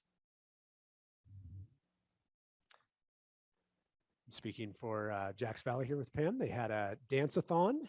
They also had a Celebrate Your School Day, which is similar to a fall fest of just inviting families in to see what's happening around the school, have some good old family fun. And Pinion Hills Elementary did the same thing with the fall fest pictures there highlighting the families that came out. At Zephyr Cove Elementary School, they have a garden club, and they hosted a trunk and treat. Don't know why it says truck, but it does. So it is trunk and treat. They had a great time with a lot of families participating. And then just in conclusion, to tie it all together, ESSER funds have provided EPIC coaches for each school across the district, elementary through secondary, but at every elementary site, we have an EPIC coach to help push forward our work with EPIC and that philosophy of empowering our students and giving them choice. So that has been exceptionally powerful. Those coaches are being used very well, and the feedback from staff is they're having a major impact on quality instruction. So we've also been doing EPIC walkthroughs as administrators, along with district office staff to walk and talk to kids about what is happening in their classrooms. And I really want to stress that it's about talking to kids. It's not necessarily sitting and watching the teacher as much as talking to the kids about what is happening in their classrooms. What are they excited about? What are they learning? Why are they learning it? Showing us their data notebooks, talking to us about their learner profiles. So we are able to move EPIC forward because of our ESSER funding. So, anything to add? Thank you. At the elementary level. Oops, sorry. That's okay. Last slide, Linda, won't be long. We're under our 10 minutes now. Okay, professional learning communities. We talk about this a lot for our staff, but we don't talk a lot about for principals. So this is a time for us to learn together. So I always say 2 heads is better than 1. So we have been meeting monthly and we spend a lot of time brainstorming ideas for our schools, but we've also been spending a lot of time on math because we know the area of math is a deficit right now and our students are really struggling. So we have set aside the month of January to really work on math with our staff, and we've included Carly Strauss, our PDC trainer, to help us with that. And we actually have a PLC tomorrow, our 4th one this year. So are there any questions? Any questions? Comments? Heather? A comment because I've been to both of your schools several times and I think you guys are doing amazing. I have loved being able to talk to students and have them tell you what they're learning and the things that they're still working on. I think that's pretty cool because I think a lot of times the kids are in the dark of why they're at school, right? And for them to actually be in control of that, I think is really neat. And I just, because it's you two, I just have to say, I love how you make Jack Valley look so much like home and include everyone. And I loved the STEM stuff that you guys that you're doing at CC Manili. I think that's been amazing. So great job. Thank you. Carrie? I'd like to just kind of follow that comment with, I did instructional walks at both the schools and very impressed with the way that the EPIC program keeps those small kids so engaged. It was eye-opening for me to see it in action, and you guys are both doing a great job with it. Thank you. I'd also like to piggyback onto that. I've done many walks, and each time I get just more and more impressed with how well our young people can, even kindergartners, can communicate with what they're learning and have ownership of it. And they're okay if they're not there yet. They can express that. And I just love the whole EPIC, the way that it works. And thank you both very much. I liked how you dressed alike too. Good job. All right. Any other questions? Nope. Thank you. We're going to go ahead then. Time for Thank you, public Pam and comment. Blaine. Thank you. All right. So now, I'm sorry, I'm 4 minutes late, but at 5:30, we'd like to try to stop and do public comment. Comments from the public are invited at this time on topics not specifically addressed elsewhere in the agenda. There's a sign-up sheet. Is there a sign-up sheet? Aaron, is there a sign-up sheet up there? Okay, thank you. A sign-up sheet is provided and individuals who wish to address the board are asked to indicate their desire to speak and the topic about which they will speak. Individuals wishing to address the board at this time will be limited to 3 minutes. The board is precluded from acting on items raised during public comment that are not already on the agenda. So in other words, if you have comments that you're wanting answers to, you'll have to talk to us afterwards. We can't comment at this time. Trustee Chichester will be our timekeeper, correct? And he has cards. You want to explain those? At 3 minutes, at 2.5 minutes, I'll raise the yellow card. At 3 minutes, I'll raise the red card, and please conclude your remarks. Thank you. All right. Do we have a sign-up sheet somewhere? Oh, can you grab that for me? Nobody on there? Oh, we do have somebody. If you could go ahead and sign in for us, sir, and then state your name. Thank you.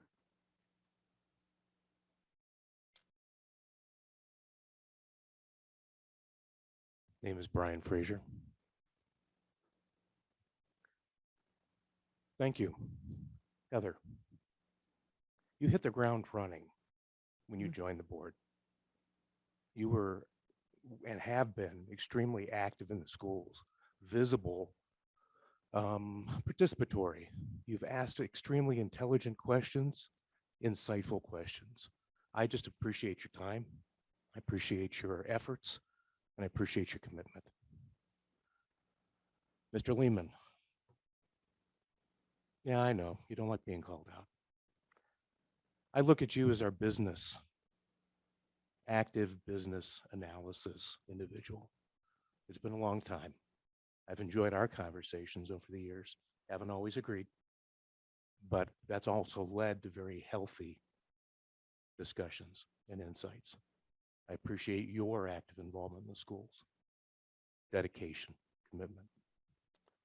Ross, I don't know where to begin. You're gonna make them cry. I figured you'd flash the red card pretty fast. So, lifelong or long-term resident, finger, pulse on the community, actively involved in the community, bringing to the board just a tremendous amount of insight. There's been some very long board meetings, which I know you're fond of, but that goes back many, many years. Thank you for your commitment. Thank you for your time. Thank you for your dedication. It takes a long time to get a feel for what it means to be on a board. My father was on a board for 36 years. I don't know that he ever really got the hang of it still, but there's dedication involved. So while not a requirement, I think both Rob and Heather, you've had the additional insight of being a parent, which I think is just giving you an additional lens into what's going on in the school. Ross, again, just being that long-term committed community member. So thank you guys. That's it. Just you've given a lot. I really appreciate what you've given. And just thank you very much. Time and effort. Thank you, Mr. Frazier.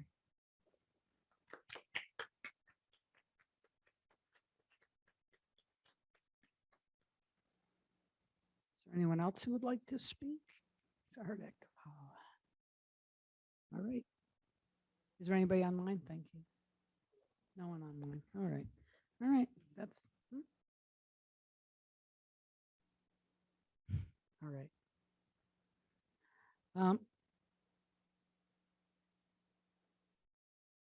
Okay, thanks. All righty. We're going to move on to item number 15. Huh? Oh, I'm sorry. Nope, we're still on the same item. Oh, that's right. Sorry. Now I'd like to introduce Adam Sorry. Denman, principal of Powaloo Middle School, and Valerie Bayer DiVolo, new principal of Carson Valley Middle School. I'm sorry. Thank you for being here. Thank you for having us. So for the board, my name's Adam. I'm the principal over at Powaloo. And I'm Valerie Bayer DiVolo, principal at Carson Valley Middle School. Oh, and, oh, okay.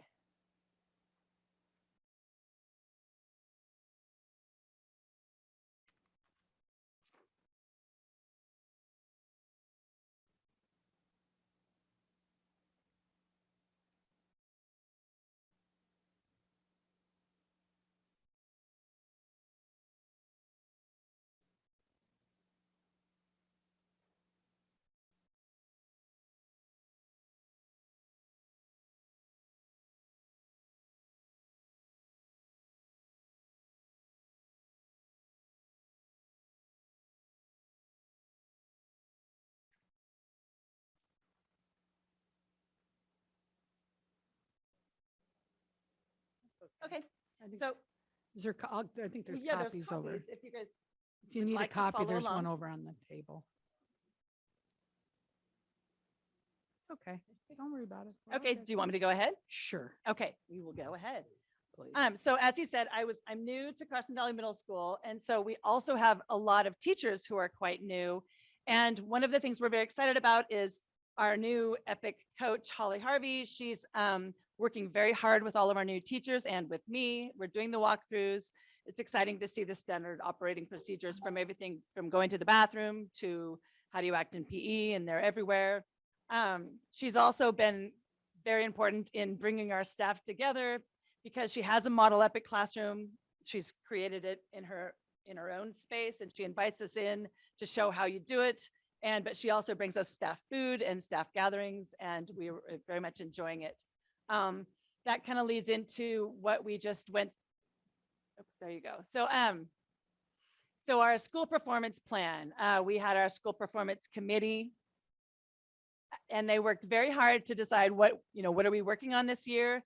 And what we're working on is building our culture.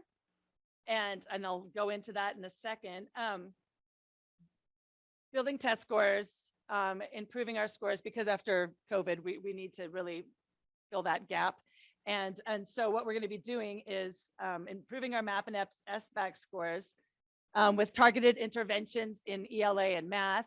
And we're going to be doing that within the school day, but we're also kind of working with our students and helping them learn about why do you take these tests with fidelity and why it's important. Because I think that's over time that has kind of lost its place. But back to improving the culture. So what we've come up with is what we call our tiger mentality. And it kind of connects everything into a common umbrella of things that we're already doing. For instance, EPIC, our tools, not rules, building relationships, staff and student relationships, PBIS, and all of our choir, clubs, sports, athletics, and our Hope Squad. So it's building it all into this one philosophy and being a tiger. And what does it mean to be a tiger? And so we've worked on, for instance, this is our basketball game in one of those pictures. And our committee worked together to get what's called a tiger cage and tutoring after school. The students stay after and they make signs, cheering for the Tigers, and then they teach them cheers.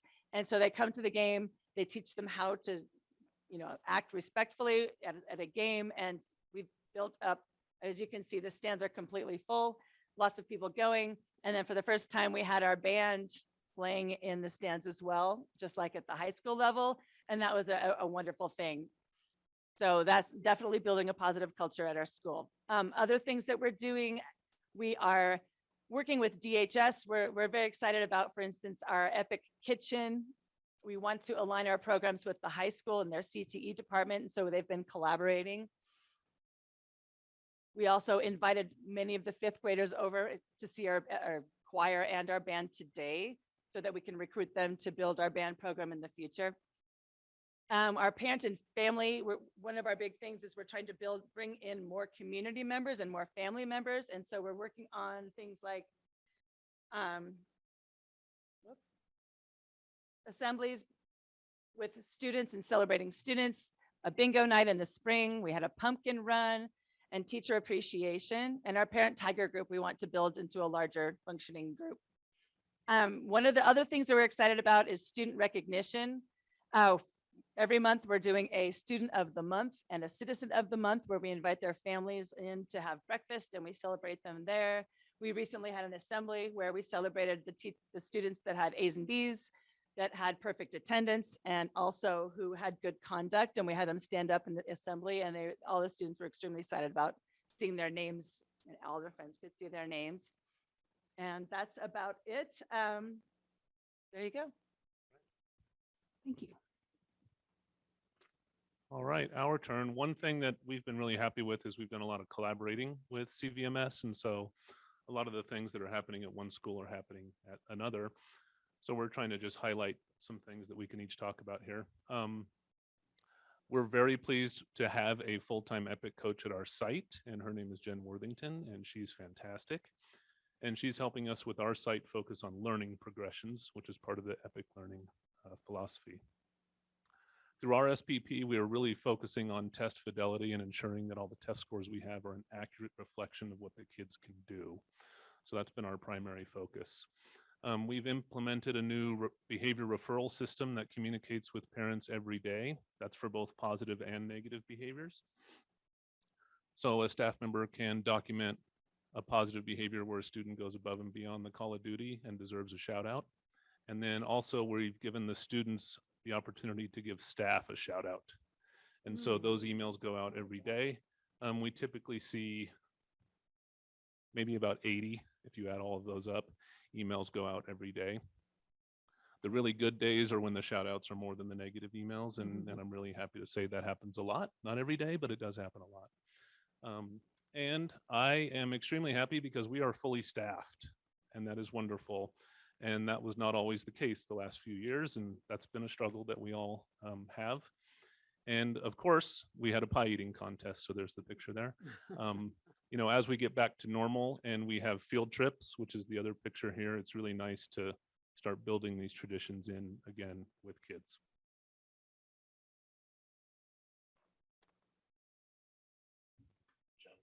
Challenges. There are some challenges in the middle schools that are your typical challenges probably that we've all been through when we were in middle school, right? It's the social emotional skills such as friendships, negotiating, compromising, not spreading of rumors, self-awareness. Social media is now an important role and a concern in many of those areas with TikTok and, you know, that sort of thing. So one thing the schools have done together is we started last year, we implemented a program. We started training with a program called Tools Not Rules last year. And it's a program developed by a couple of former fabulous Douglas County educators. And it helps reframe expected behaviors for students in terms of positive expectations and making them self-aware of what's going on, rather than just browbeating them with rules. And so it gives all the staff, everybody in the building, a common language and a common reference point to address behavior concerns with students and to encourage positive behaviors. So we began that last year. We had training again together with both sites this year. And so this is the first full year of implementation.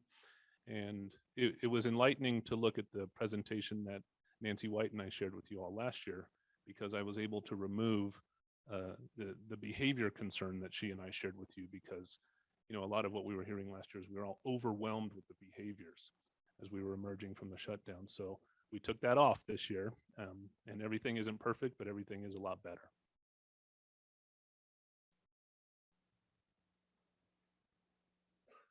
Hey, do we have any questions or comments for these, for Adam? I'll take easy Valerie? questions. Valerie will take hard ones. I'd like to say something. I'll tell you what, I have heard some wonderful things here today that make me really excited. I love that you're collaborating. I just think that's, you know, when kids go from one school to the other for basketball or whatever, everything's pretty much the same as far as tools, not rules. And I love that saying as well. I also liked that you're bringing the fifth graders up to the middle school. I think that gets them excited about wanting to go to middle school. And it does, it builds the band programs and the athletics or whatever. And I think that's important too. And one of my favorite, and I just heard this at a conference I was at, was about the assembly, the recognition. We often, and not that we shouldn't, but with our athletes, so you can often tell an athlete, the high school mostly, because you can tell by the way they walk with confidence or whatever, but I just love the idea, and I heard this before, about assemblies to recognize students for their academics, or for this also, they said raising their GPA a half a point or whatever, and making them feel, you know, giving them that recognition. I love that idea. Good job, you guys. Anybody else? Heather? I just wanted to comment really quick that, first of all, Valerie, anyone who would come to be a principal of a middle school after the last couple of years we've had has to be an amazing person. So thank you for taking that on. And I just want to say how grateful I am to hear that behaviors are coming back down. And the kids are kind of coming back into, because I know it's been a rough couple of years. And so please just go back to your staff and just tell them how appreciative we are that they hung in there and continued to push through, and that we're getting back on track is very exciting. So great job. Carrie? I just like to say middle schools being what they are, I can't tell you how much I appreciate all the hard work you guys put in and the positive response you're getting from it. Thank you. All right. Thank you, guys. Can I make one last comment, if you don't mind? I just wanted to say on behalf of the middle schools to Trustee Jackson, Trustee Chichester, and Trustee Lehman, we'd like to thank you for your many years of support. Each of you in your own way have done tremendous work to help us. And so in a small way, we'd like to acknowledge that and wish you well and thank you. Thank you. Trustee or President Gilkison, before they leave, here's a great story of the culture we have in Douglas County. Saturday, we hosted the 7th and 8th grade basketball tournament at the rec center. Powaloo, I think, was the actual host. CVMS played a game. CVMS hit a bank shot at the buzzer to win by 1. And who rushed the court? The Powaloo team. And so that's just a great sign that 2 middle schools competing, and they compete against each other, but in that moment, they're rooting for each other. It was a great, great sight. Made me proud as a superintendent and a dad. And lastly, I don't know that I've ever seen a middle school with a pep band, but Valerie pulled that off at the last home game at CVMS. Lost you. Keith, your lips are moving. When did they stop moving? But we lost your words at the end. Did you hear the pep band? I think you heard that. Yes. I said they're going to be coming forward asking for more bleachers with the crowds they're getting. So thank you, awesome. Adam and Valerie. Thank you so much. Boy, your story gave me goosebumps. Good job. All And right. finally, I believe I'm just taking some guesses of who's in the room, but we should have Principal of Douglas High School, Mike Rex, Principal of our Lake School, Sean Ryan, and Principal of Aspire Academy High School, Adult Ed, Alta Ed, Jacobson High School, Mr. Gavin Ward for our high school presentation. And we do.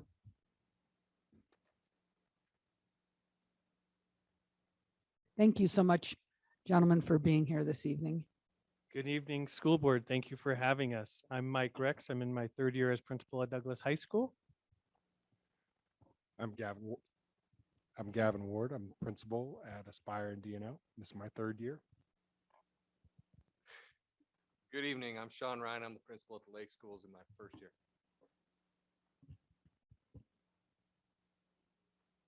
Okay, do I need to hold the button or are we okay? You're Thank you. okay. You don't have to hold it.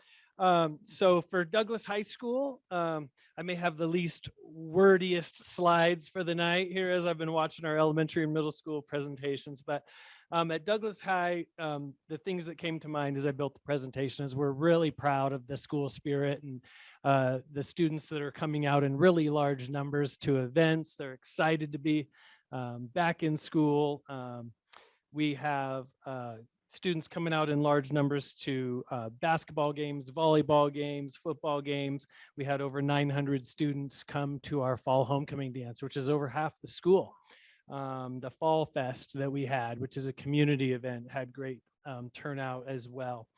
We have several new staff members, and you know, the staffing has really been a celebration and a challenge, but we were able to fill some really hard to fill CTE positions that came open from last year to this year. ROTC, culinary.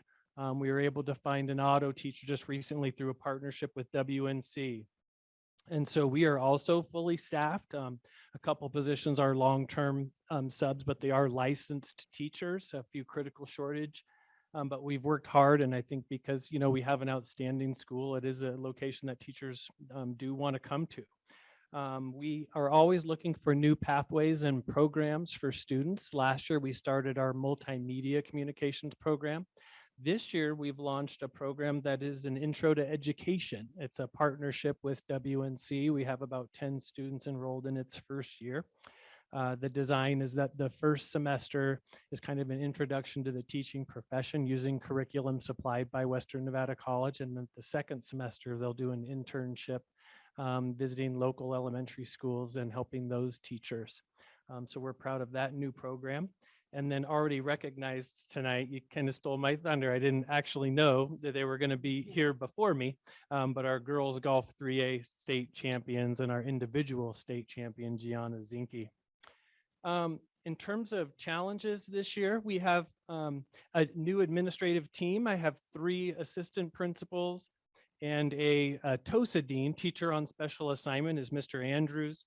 I'm joined by the assistant principals, Alicia Braxma, Judith Lombard-Courier, and Kelly Winter. The staffing and critical shortage content areas I mentioned here is a challenge as well. I think it'll continue to be a problem in some of those hard to fill spots, but we were able to fill them all this year.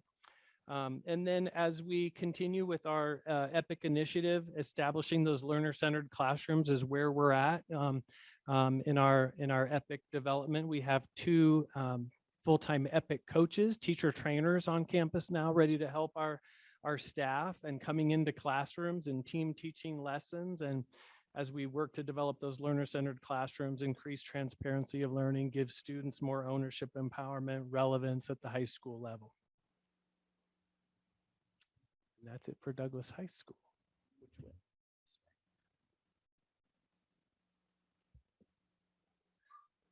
So as you can see from the slide, Whittel has a student who in his junior year took the PSAT and scored in the top 10% in the country for the Rural and Small Town Recognition Award. His name is Jack Johnson. The Friday before school started, we were able to put into some staff positions.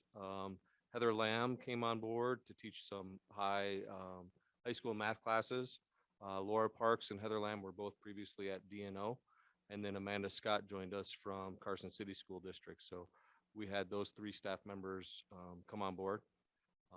Whittel is also moving forward as all the other schools with our EPIC instruction. The Whittel staff had an opportunity to go to Silver Stage High School and see some standards-based learning and standards-based progression that was going on there, and they're excited about bringing that to our site at the high school. We're also going through the accreditation process, so we have some work to do to get our accreditation renewed. And then the last couple, our academic team took 3rd place at the state meet, which was right after Thanksgiving break. And last weekend, our middle school robotics team qualified for regionals. Because of the weather, there was 3 opportunities to do a run with their robot. They only did 1 run and drove back up to the lake because of the weather, and they were able to qualify for regionals just on that 1 run. So we're excited about that for our middle school program. And then you can see our numbers there. We're small. We're doing what we can with the numbers that we have. And then if we go to the next slide, please. Our challenges continue to be staffing. So we have 4 positions that are currently being supported by long-term subs. Substitute teachers when teachers are out, teachers coach, teachers are out ill. We have some illnesses going through schools right now, which take out teachers, and we're struggling to get subs. So our teachers are actually covering a lot of their other classes on their preps. We're concerned about the lack of participation in athletics. We haven't had a football team since COVID. We started a volleyball team and then injuries happened, so we lost our volleyball team. And then our girls basketball season, we haven't had enough girls come out. So we're concerned about that moving forward. And then we're going to work on the challenge of trying to figure out how to keep our freshmen.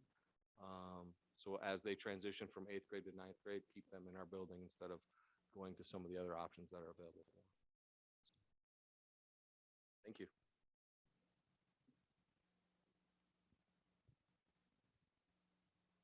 All right. For Aspire Academy, some of our celebrations, we have Mr. Mike Lasag is now at Aspire, and he is a teacher that has journalism and communication. He has a lot of experience in CTE type classes, so we're really excited to be able to offer our students some fun classes. We've got photography going on this first semester by Mr. Lasag. He is also teaching our social studies classes, and we're excited to have him. Mr. Rob Parks, we added a special education teacher, and Rob is a veteran of Douglas County School District. He is a fantastic special education teacher, and we feel very fortunate to have him. He's doing a fantastic job as came out of retirement, and so I'm super happy to have him at Aspire and DNO and the other schools as well. We also have Mr. Greg Sly. He is a Western Nevada College professor. He's teaching a criminal justice class. which is great to kind of expose our students to some college classes. They're earning college credit and one full high school credit. And we're going to be looking at that's this first semester, and next semester we're looking at having a music appreciation professor teaching, and our students will again have an opportunity to earn some college credit and a fine arts credit for their high school credits. We had an open house for DNO and Aspire. We did it together. We served chili and dogs, and we had 60 people sign up, and probably close to 60 people showed up, which was great because previous open houses were pretty small, like 5 or 10 people. So we felt like we really got a ton of parents in, and it was a great night of just getting to meet them and talk about our schools. We also Aspire did for their school-wide service project this first semester. We did the Parade of Lights, and we were trying to raise, we did a food drive for Backpack Buddies, and our students did a great job. We served hot chocolate during that day, even though it was rainy. The kids had a lot of fun, and I felt like we're going to do a better job next year. We already have plans for what we're going to do with our float, and even though I'm not I'm an engineer, we're going to design something a little bit better. The challenges for Aspire, it's blended learning. We're trying to figure out how to get our students off of their Chromebook. So using kind of the EPIC model, our teachers are using learning plans to provide our students other opportunities to be off of the Chromebook and learn through the curriculum. So what's happening in math and English, social studies, and science. And we're trying to do things to really engage our students and get them there, which goes next to attendance. So trying to make sure that we have our students there. We're doing bi-weekly attendance raffles, trying to celebrate our students that are there for 2 full weeks. We put them in a raffle. And so we're trying to do a better job with our attendance. And then our curriculum we feel is rigorous, and it's the 3rd year we've been using the program. Feel like we have a pretty strong understanding of how to support students to be successful and earn credits in there. And then next, Douglas Nevada Online. So we made a change this year. We had teachers that were working from home in Douglas Nevada Online last year. Our Aspire teachers are now the DNO teachers. And the great thing about that is we've been using the program for 3 years. We have a very strong understanding of what students need and how to best support them, because they're doing it every day. And the celebration, trying to bring online students into the school. We're going to be looking at some ways to bring them into our school, so we're connecting with our online students. Challenges, the curriculum is rigorous. For students, notes are required. This is challenging for some students, so we're always trying to, I think with any online program, students can probably look up every answer that they want as they go through the curriculum. So what we're doing this year, students are coming in for the finals. They're taking them in class, and they have to pass the finals in order to get credit for the class. So what we've been sharing with students is, hey, there's no you don't want to be looking up your answers. You do not want to be cheating on quizzes, because at the end of the day, you have to come in and pass the final. So make sure you're taking quality notes. You get to use those notes at the end or the final. And this is kind of a way that we're trying to promote, hey, this is important and you need to be following kind of our expectations. And the other challenge is just getting students, calling them when they don't check in or they don't work on a particular day. That's the challenge of trying to make sure that they're engaging every day. Thank you. Do we have any questions or comments for our gentleman? Gary? I'd like to thank all three of you for challenges that you guys are doing for our principals. Each and every one of you has a different challenge. The same type with group of our students, but just want to say thanks and keep up the good work. Heather? Just kind of want to ditto that. I think it's great to see all the good things that are happening. I love all of the dual credit options, the Jumpstart, the different things you guys have going on, and the CTE stuff, so that we can reach out to all of the kids at all the different interests and levels. And so, great job. Thank you. Thanks for presenting. All right. I'd like to echo that as well. I think your float looks great, by the way. I just wanted to say that. I don't know how you can do any better. It was a little soggy. All righty. Thank you, gentlemen. Oh. Okay, now we're on to item number 15. Thank you, gentlemen. On to item number 15, the adjusted cohort graduation rate. And this is going to be presented by Mr. Mark Walling, our Executive Director of Accountability Grants and Progress Monitoring. Thank you for being here, Mr. Walling. Thank you guys for having me.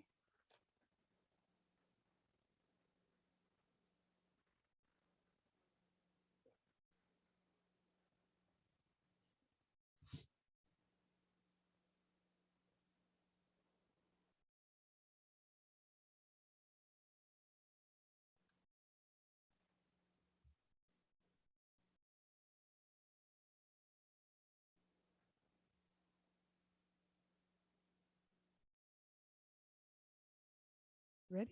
Oh, he's putting up your pulling up the slide, so presentation. sorry.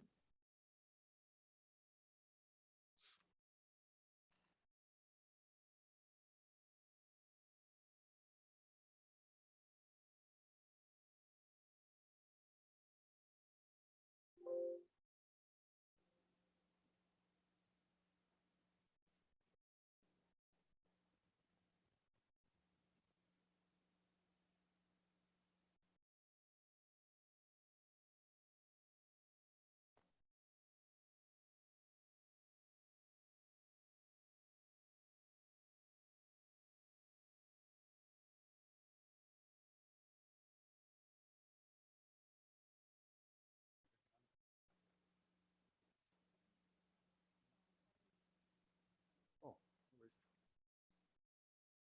I can get started.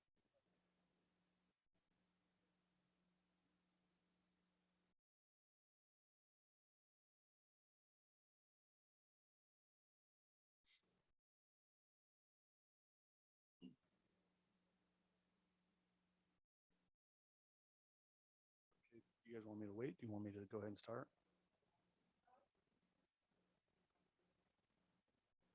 Yeah. Yeah, we have copies on the side if anybody needs.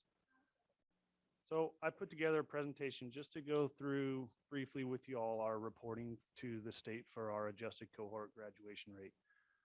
This is the compilation of several data pulls that we run throughout the year and summer.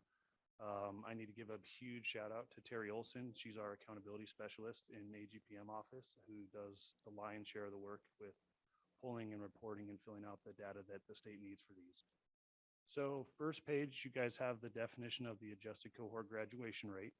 Basically, this is the percentage of students who start their freshman year in a four-year cohort. They create a cohort where we have students that transfer in and can transfer out. We monitor that and track that over a four-year period. And so we find the percentage of students that graduate on track or on time based out of that cohort. So for an example, a student that started the 9th grade this school year would be a member of the four-year cohort, the four-year ACGR for the class of 2026. Okay. So the way that it's measured is you take that cohort, the number of students that graduate on time, and divide that by however many started in that four-year cohort, add the students that transfer in and subtract the students that transfer out for various reasons. And we'll go through some of those numbers here in just a few minutes. The formula that's up on the slide now is a little bit easier to understand than the way that the definition is written. So you take your on-time graduates, and that is divided again by that cohort. And again, that cohort adjusts over that 4-year period by the number of students that transfer in and transfer out. So the way that this is defined as graduates are going to be those students who complete with a standard, advanced, or career and college-ready diploma. I want to note, and I'll talk about a few slides into this as well, that the adult diploma used to be the measure as well, used to be part of that definition. But the U.S. Department of Education, since it's not a preponderance of graduates, pulled that from the reporting. So now adult diploma earners are reported as basically transfer outs for the way that we report to the state. So the next couple slides, I have a comparison with this year and last year. So for the 2022 cohort, we had 452 students. We're reporting a graduation rate of 84.07%, which represents 380 graduates. That includes 15 adult diplomas, 189 standard diplomas, 106 advanced, and 85 college and career ready. We have an asterisk by the adult diplomas because again, that's no longer considered a graduate. They don't call that a graduate. Those are factored into the transfer out numbers. And so that 84.07% is a little bit different. That's a different measure than what's been reported in the past. So when you look at the numbers across to the right, the 2021 cohort, we had 472 students, an 84.53% graduation rate, and that was 399 graduates, which did include those 6 adult diplomas. So had you added the 15 adult diplomas to the number of graduates, it would also add to the cohort at the end. So you're adding both the numerator and denominator. We would have had an ACGR of 84.58% had it been measured the same. So a slight increase from last year.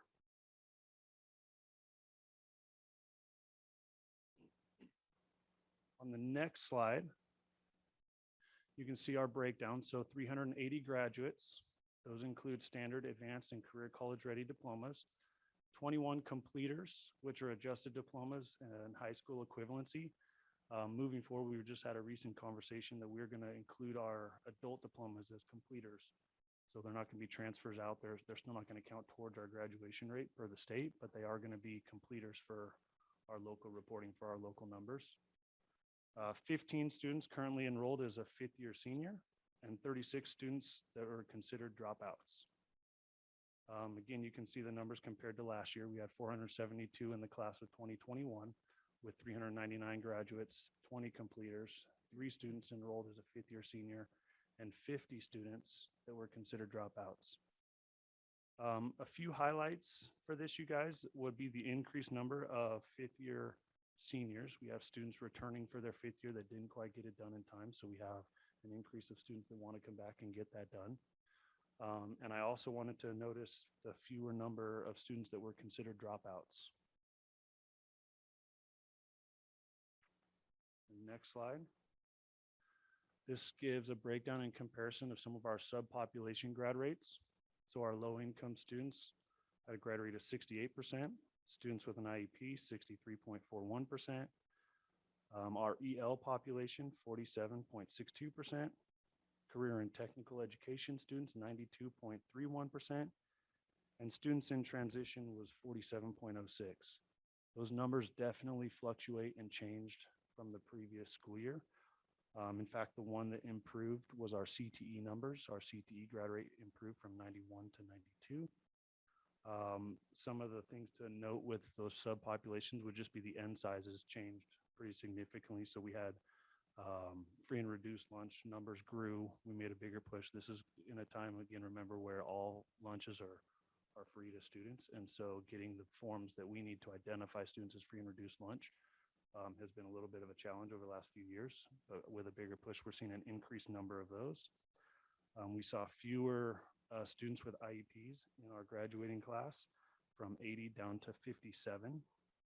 EL numbers grew slightly from 19 to 25. And our SIT numbers dropped, students in transitions dropped from 36 to 31. And so then by specific school, we can look at our graduation rates. So Douglas High School had a graduation rate of 91.69%. Whitell High School, 89.47%. Aspire was 44%. And we'll talk about Aspire. They were hit the hardest by that change in reporting this year. Douglas Nevada Online, 65.63%. Alternative Ed did not have any seniors. And then Adult Ed and Jacobson High School didn't have any of the students graduate. So Douglas High School, just for comparison, is up from last year, was 90.5%. Whitell High School, we graduated 17 last year, and so it's a small N size. So when you see, a student or two students that either don't make it or transfer out and don't report where they're going, those significantly impact the graduation rate. Aspire Academy, like I was saying, was the school hit hardest by that change in reporting. So the adult diplomas, where we see a lot of students graduate with adult diploma from Whitell High School, they had 11 of our 15 last year. And so had we had those 11 counted the way that we would and have reported in the past, their graduation rate would have been a 61.11%, which is comparable to previous years. They had 65% last year. DNO is up from last year. They were at 65%. And with Alt, Adult, and Jacobson High, again, those fluctuate significantly because we may be talking one or two students. Do we have any questions? Questions for Mark? I have one. Okay, Heather. So, okay, so I had two questions for you. My first one is, so students who get the adjusted diploma, a lot of times that's students that can't fulfill all the requirements of a standard diploma, a lot of times through disabilities. Is that correct? Correct. But that does not count towards our graduation rate, but they are counted as students that were there. So it's always going to kind of adversely affect our graduation rate? Is that? Well, good question. So they don't count for, or they don't count against. Those go towards completers. So when we take that adjusted cohort grad rate, when we count the students, they basically call them transfer out. So there's several reasons why a student would transfer out. So they went to another school, they went to another state. Heaven forbid they're deceased. We have a lot of reasons why a student would transfer out of an adjusted cohort grad rate. So when we have those students that are completers, whether they're high school equivalency, an adjusted diploma, or in this case where we're going to start looking the adult diplomas, those are going to count towards completers, but they won't be graduates and they won't be part of that adjusted cohort either. Okay, they're like transfer out. Correct. Okay, Correct. got it. So it'll reduce the N for both. It's going to reduce the numerator and denominator. And then just to make sure I understood correctly, so because it has been reported that our graduation rate went down last year, but you're saying that's because of the difference in reporting it by taking out those the adult completers. Correct, That is correct. what changed it. We would have been, I want to say, without looking back at the data, we would have been about 0.05% higher than last year. So very similar to where we were last year. The decline is because we pulled those adult diplomas out for reporting per guidance from the feds. And last question, can you explain an adult diploma? Is that anyone over the age of 18? Is that those that come to the adult classes in the evening? What is an adult? So there's several ways to get an adult diploma. So we have a handful of them. We were just meeting the other day talking about some of the possibilities with Aspire Academy. So you may have students that finish a high set and come back and participate in our adult ed program. So there's fewer credit requirements to earn an adult diploma, but we give those opportunities for those folks that can earn that. So generally speaking, you would see 17-year-olds that would be in an alternative education setting or 18 or above. Thank you. Yep. Is there any statistics on how many kids are going into the trades? As far as like postgraduate, Yes. not in front of me. I can try to dig in, but. Doug? Is this a requirement of the state, of the feds, or This is, yeah, so this is something that goes towards our NSPF, our star ratings for the state, so our Nevada School Performance Does Framework. this like help with grants or stuff like that? or- Not necessarily for grants, although, I mean, none of that stuff hurts. What this goes towards is for our accountability with the state. So when they measure us and want to tell us, whether we're doing a good job, whether we need to improve in certain areas, this is one of those things that gets reported up. So when you get the breakout for schools, their star ratings, which they've been the same since I want to say 2019, when those come back, this will factor into that. So it's a measure of how schools are performing. Thanks, Mark. Thank you. Appreciate it. Just Mark, while you're there, Heather, just because I know you had spoken about it with the state board's goals for the year. And we were concerned last year that our college and career ready diplomas, I think we're at 7%. And we had discussions back then that we needed to make sure our counselors were fully aware of those requirements. And I don't know if you noticed, those jumped up about 15% to 22% of our diplomas were CCR. And so that's good progress. I think some of it, again, is just making sure that we were tracking those correctly. But we're definitely back in the ballpark of where we want to be on that. So. Thank you, Keith. I do have to say, when I looked through it, I did notice that, and I was like, wow, but I just didn't think to say anything. So thank you for bringing that up. Because And that's why you'll see a decline in the advanced diploma, right? The advanced diploma went down because the CCR diplomas went up. good job, guys. Yeah. Thanks, Mark. Good job. Thank you. All right, we're moving on to item number 16, and this is invest, discussion and for possible action. Keith is going to lead us through this. If you still have a voice. Yeah, I'm glad I don't have a whole lot more talking to do. Mm-hmm. So in front of you is a request of not only your superintendent, but the 17 superintendents across the state of Nevada for this board to pass a resolution in support of Invest. This document has been created with the input of our 17 superintendents. This will be the focus of when we have the opportunity to meet with Governor-elect Lombardo in terms of what we believe that the state needs to do to improve education in the state. A lot of it centers around funding, of course. As we've pointed out, that Nevada is one of the lowest funded states when it comes to K-12 education in the nation. And so this document identifies, which then are also in the resolution itself, it identifies 6 areas of which we asked the legislature to focus on in the upcoming legislative session. First one is to substantially increase per pupil funding by adding $270 million in new funding for fiscal year 24. We feel that's reasonable. We've heard that the economic forum that will be coming back is going to have an estimated $2.3 billion more in revenue across the state. And so we're going to be asking the governor to allocate a lot of that in the legislature to education. To appropriately and equitably fund the PCP or the PCFP funding plan. This is specific at those weights in terms of EL, GT, and at-risk students. Modernize educational statutes. There's a lot of laws in Nevada that are currently still exist that make some of our work with Epic Learning challenging. And as the state goes to a competency-based education, we really need to do a review of a lot of the administrative code and NRS that are creating some obstacles. Enable schools to be technology rich, invest in school safety measures. And then finally, looking at capital improvement. I've expressed some concern in this area that across the state, districts and buildings are getting older, and districts we just don't have enough funds to keep up with the costs of our capital needs. And so making an investment in that area as well. And so that's the tenets of the Invest document. Again, the resolution, every school board will be seeing this resolution here in the next month.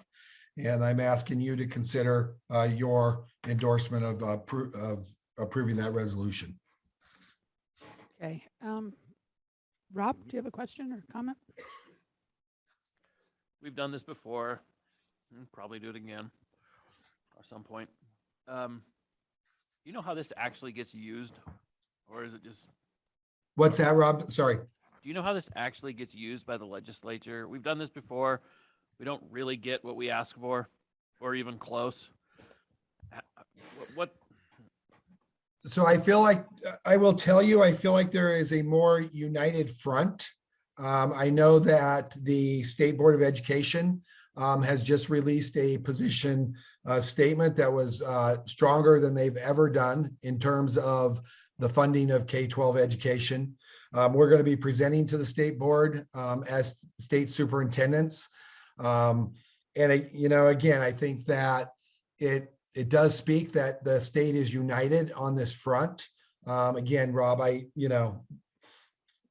can't tell you specifically what weight it carries with a legislative member, but I think at least the united front speaks to them that across the state, whether it's the State Board of Education or our local school boards, that we all believe that they have to make a better investment. And, again, we haven't had our initial conversation, but, what I'm hearing from sources is that I think Governor-elect Lombardo believes that as well.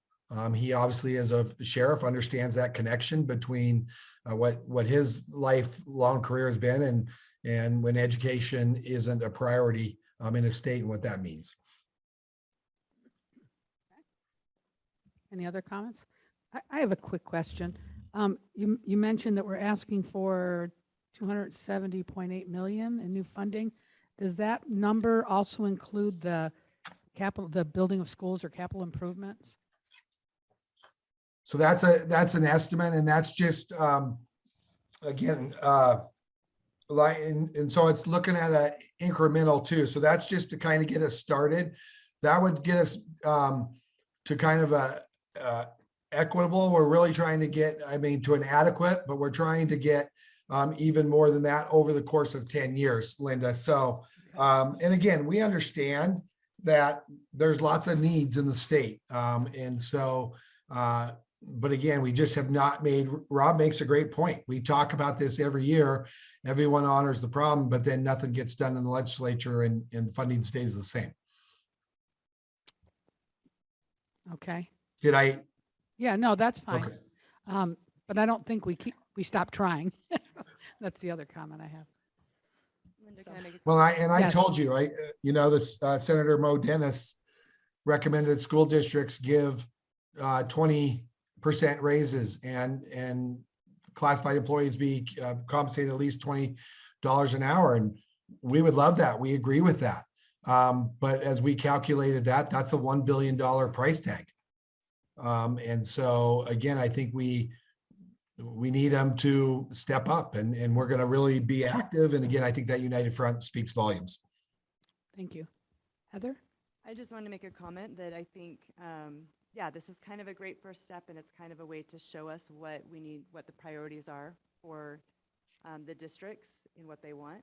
But I think it's going to all come up to us as individual community members and making sure that we're getting the message out to our parents and to our teachers, and that we're making a stand in Carson City and we're coming to those meetings. And I remember listening to one of the Lyon County school board meetings, and one of the trustees was talking about how she's up there every time there's something, that has to do with schools. And she said, and I'm the only one there, and kind of thing that, like, yes, this is a good start, but it's going to be up to all of us to be making sure that we're making that known. And just, I know NASB works hard on that, and they're good at helping us know when those items are coming up. They let us know and say, hey, this education bill is being talked about by the legislature on this date at this time. And so it gives us the opportunity to spread that and get that out. And so we can work with them.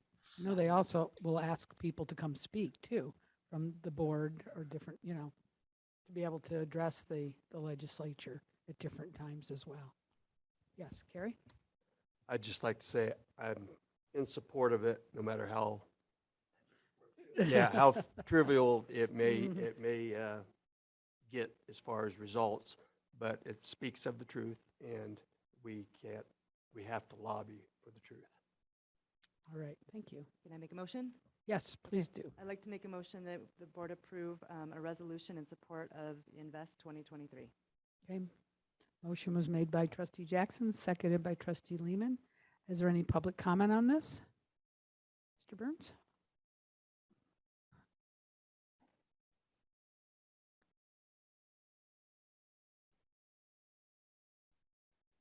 When it comes to State your legislature, state your name for the David record. Burns. Thank you, sir. Sorry. when it comes to anything to do with legislature, governor, it's politics. And saying that, we're in a realm right now with a Republican governor. He is going to change the leadership of the education side of it for the state. When you start combining those two things and you get them two on board for the money, you're going to put your legislature, of course, the Republicans will be behind that, or the conservatives. It puts them in a leverage, political leverage against the ones that are against it. To show them in 2 years when they're running, whoever runs, again, it will be used against them. And if the people of this state that I know wants education to change, you'll see new legislators changed. So I'm thinking that this is a good thing. It's a positive thing that we're going to be able to put before the people that need it. But I think that leverage from the governor, from the head of education, is going to make the difference in the leverage on the legislation. Thank you. Any other comments? Seeing none, we'll bring it to a vote. All those in favor, say aye. Aye. Aye. Anyone opposed? Is Ross on? No, okay. 2, 4, motion passes 6-0. Thank you. I am selfishly going to take a 5-minute break. We will return in 5 minutes.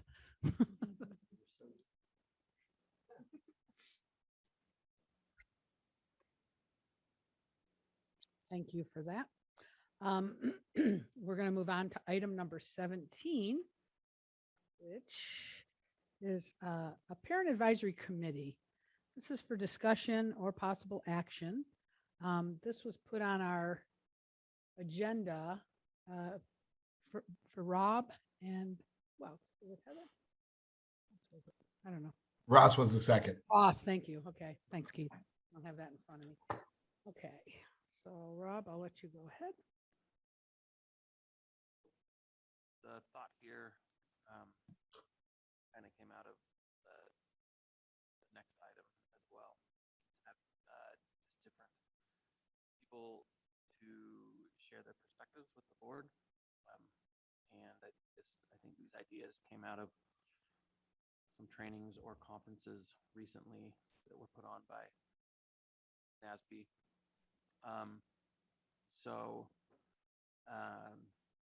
I think the advisory committee by the parents, the thought would be to just have some sort of committee that looks at the agenda and provides input of the items on the agenda. That could be committee is not the right word. I guess it says committee, but some sort of group that provides input on the agenda and agenda items. And hard to get parents out to board meetings. Most of the time it's just when there's complaints usually. And so I think this would be some sort of group that probably does a survey amongst themselves and then sends the results into the board and just says, hey, here's our group of parents. And here's what we think.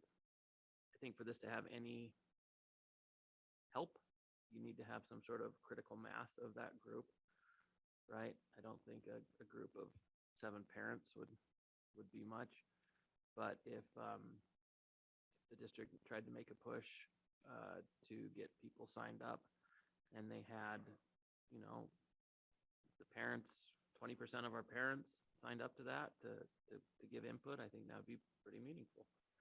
So. Okay. Any comments or questions? Okay.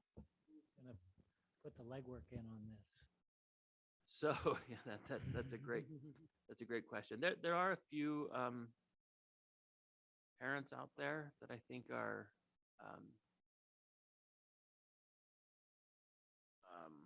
motivated enough to do this.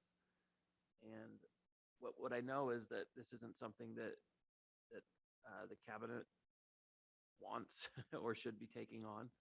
They already have the DPAC. But, you know, ideally I think this would be something like onto a PTSO at a school site, which is ran entirely by the volunteers and the parents. And so maybe if this is something that the board would like, and especially with the new board members next month, you know, maybe we could this could be on the agenda next month, and any parents who are interested in forming that group or being part of that group, if this is back on the agenda and they know they can come and say, hey, my name's so-and-so, I'm involved this way, I'd be happy to run this group. Then the new board could make a decision. So to me, it sounds like also a way to get more parents involved. I mean, Absolutely. that's really what we want. And there are a lot of parents involved. I'm not saying that we don't have a lot of involvement from parents. Yeah, maybe we could do that, put it on the agenda item and see, or reach out to each school, or each principal could talk to their PTSO or whatever. I don't know. Go ahead, Tony. Is there a parent-teacher association in Douglas County? There's one at every school in some form. Some are larger than others. And how come they don't want to attend these meetings? Well, that's the $1,000,000 question. Their coaching, their sports, or their Yeah, kids there's a never lot of things support, going they're bringing on dinner for their them. kids. Yeah, ask Heather. I can tell you. Heather can tell you.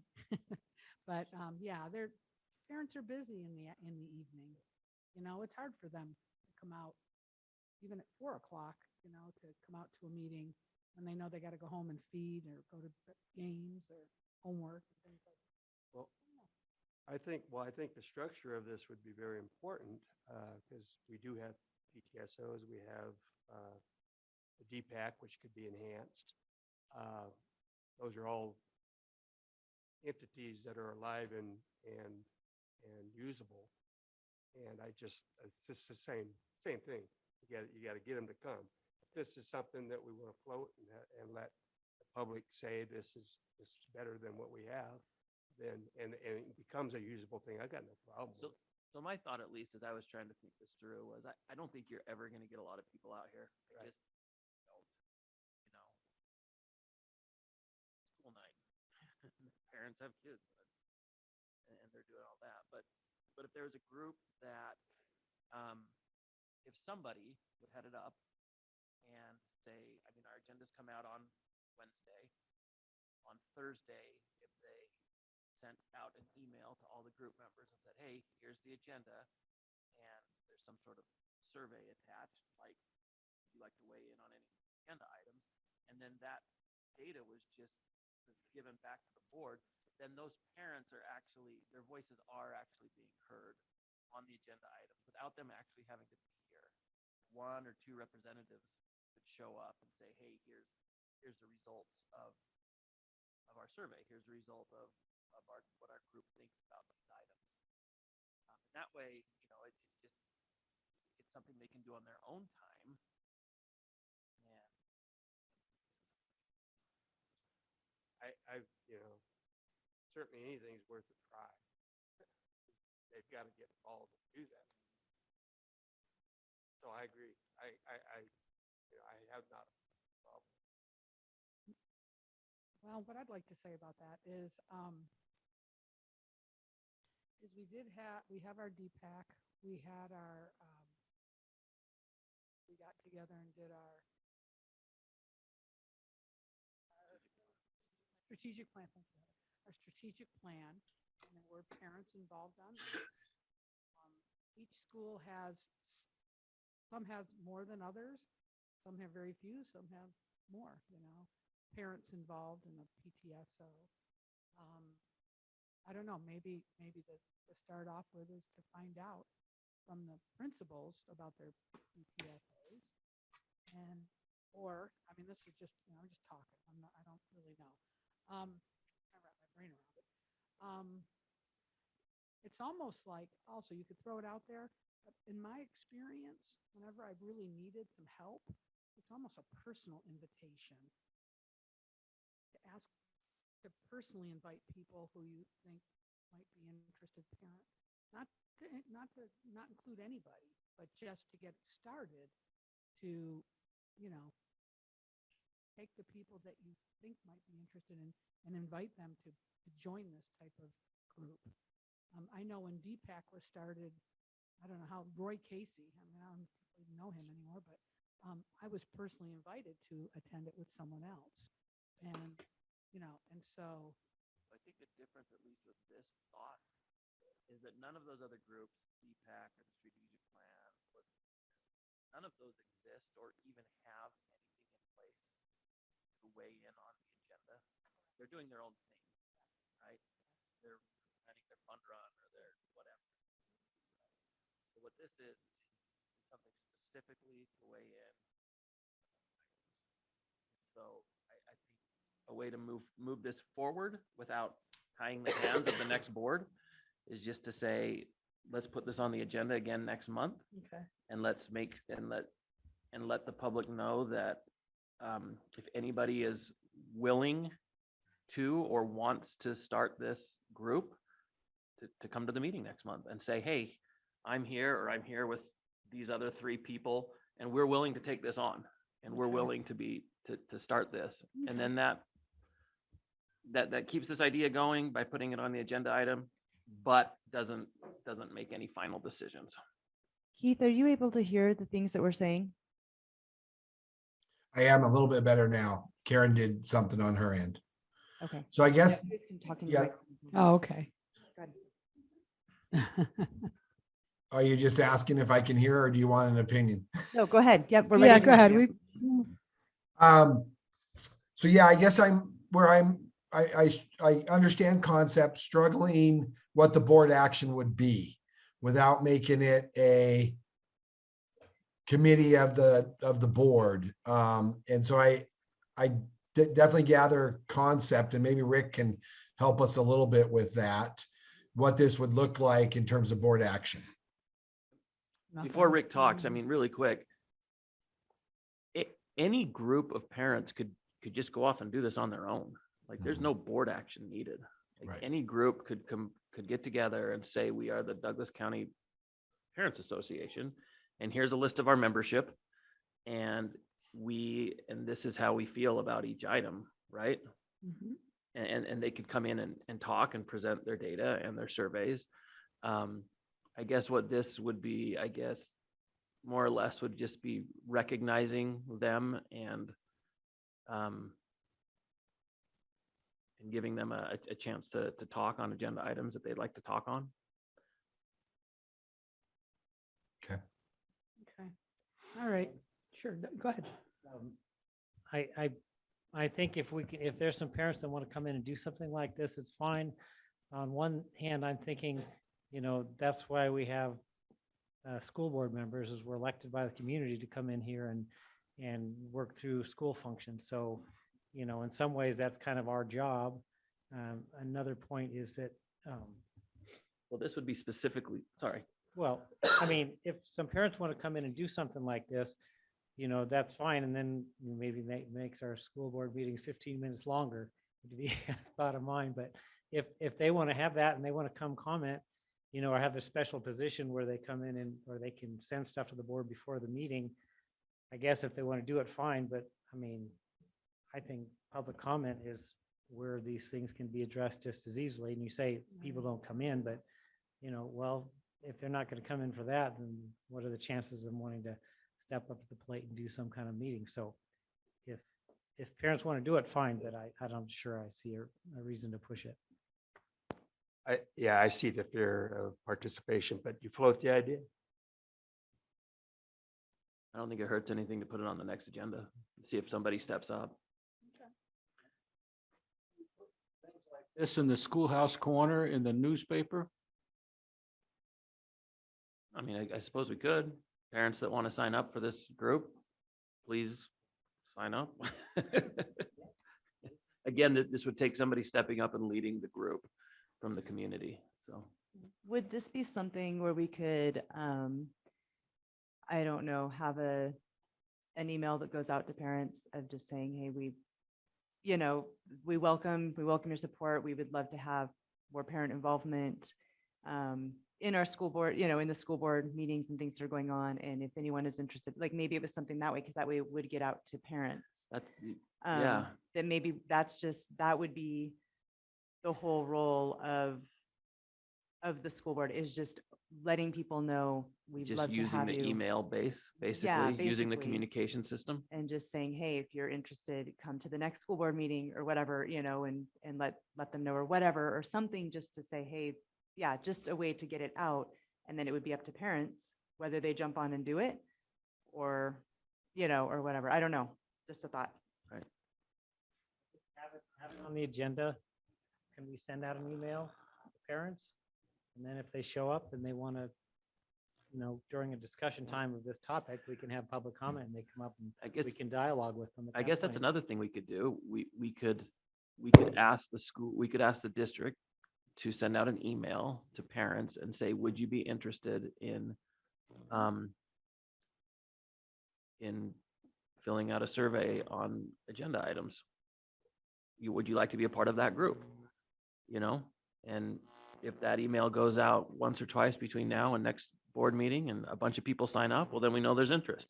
If that email goes out a couple times and there's nobody signed up, we know we don't have interest. So This sounds like a good job for our new director of communications. sounds like a great job. Who's not here.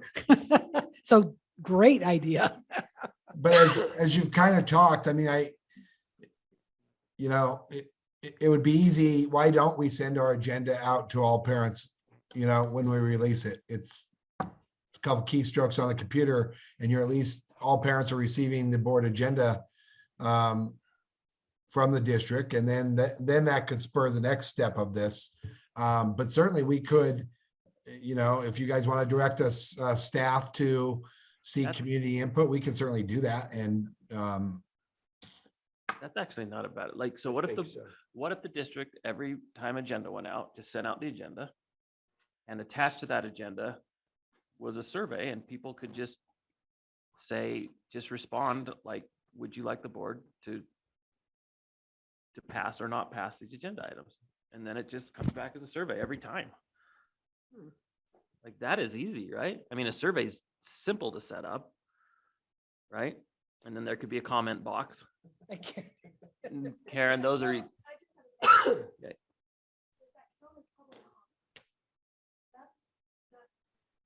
No. It would just be part of the material, part of what's part of the agenda item. It'd be red folder stuff, basically.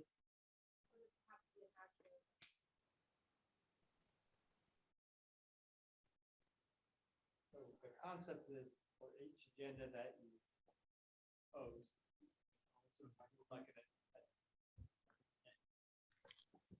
So I guess the concept is that for each agenda that you create or post, there will be some kind of survey attached to it, and this all goes to parents. And then if parents fill it out and return it, so then what happens? I mean, I think it'd be a blank thing that you would add. It would be like a blank form on the agenda is what I'm hearing, and then members of the public could fill it out later and turn it in. Is that what you're suggesting? Provided at the board meeting of how people responded to it. And it's a comment for the actual agenda item itself. Yeah. Okay. So.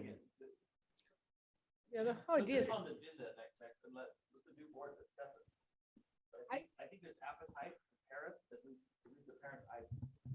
the parents I've talked to, I think there's an appetite for them to easily make their comments known. That doesn't include showing up or even paying attention to the meeting. Like we've made it easier via Zoom, but you still have to listen in and wait for the thing. Whereas if they can just on their phone, oh, here's the agenda. I'm interested in item 2 and 7, and I'd like to make a comment on those. Takes them a couple minutes, done. It may be a way to get more people involved. I mean, that's the whole right, that's point. the whole point of it, Yeah. right? Or it may not work. I don't know. Yeah. What does that do, Rick, for a public record? For like a board record in the meeting? Well, I don't know if it'd be a record of the meeting unless, I think you would probably have to have like a standing agenda item. That would be where the board could review the comments from the public to the agenda. And then that would become, I mean, certainly anything completed and sent to the district would be a public record. The question is, do you want to have board discussion about those comments per se? And so I don't know, I'd have to put some thought into it. I do just want to say, I like Keith's idea of just at least sending the agenda out each month to the parents. I think that's a good a idea. good first step. Good And first step. just, and then that way, at least you'll have parents, those that have the time to read the email, right?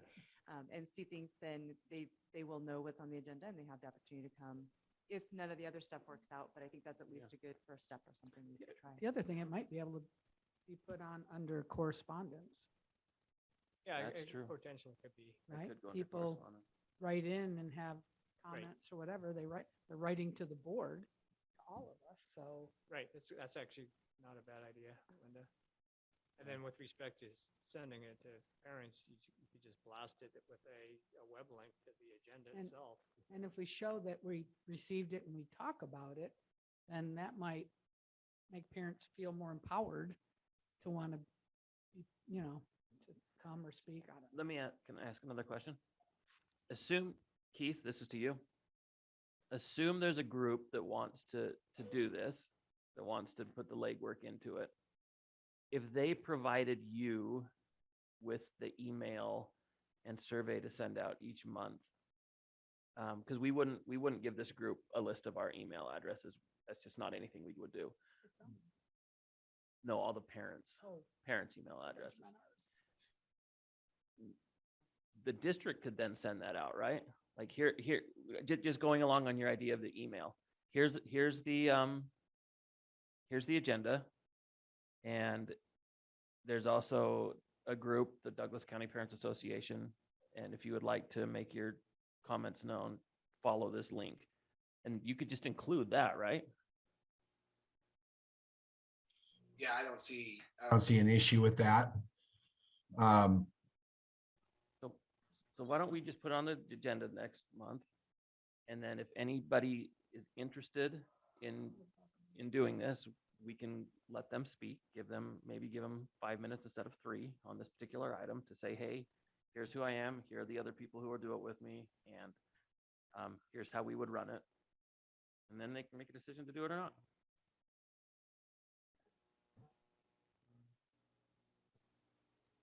It's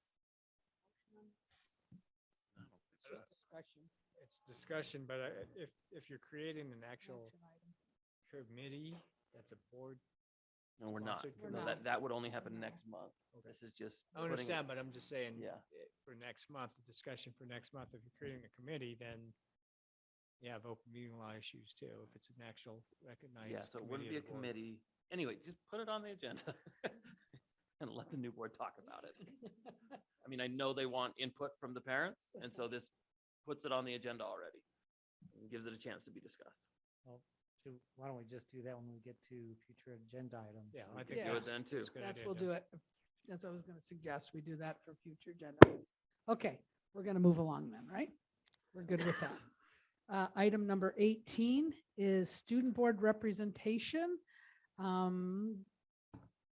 we want to talk about regarding the possibility of including a non-voting student representative on the Board of Trustees. This is something else that we've seen through trainings and meeting with different school boards, so forth. Do have students on their board. Anyways, I'm going to open it up. Heather? I just wanted to comment that when we went into that class that they talked about tonight, the class? Yes, that's- the education, the ones that are going to become teachers. Yes. It was mentioned there and they were excited and said, well, how would we sign up for that? And how could we have the opportunity to do that? And so I think we do have students that, I don't know, it's almost like a career opportunity for them, you know, that are interested in these types of careers to be public speakers or to be involved on boards and things. And so for them to have that opportunity, I think is really neat. And so from just the student standpoint, I think it's a great opportunity. And, you know, for them to be a part of this. So I like it. I think it would be great. Thank you. Harry?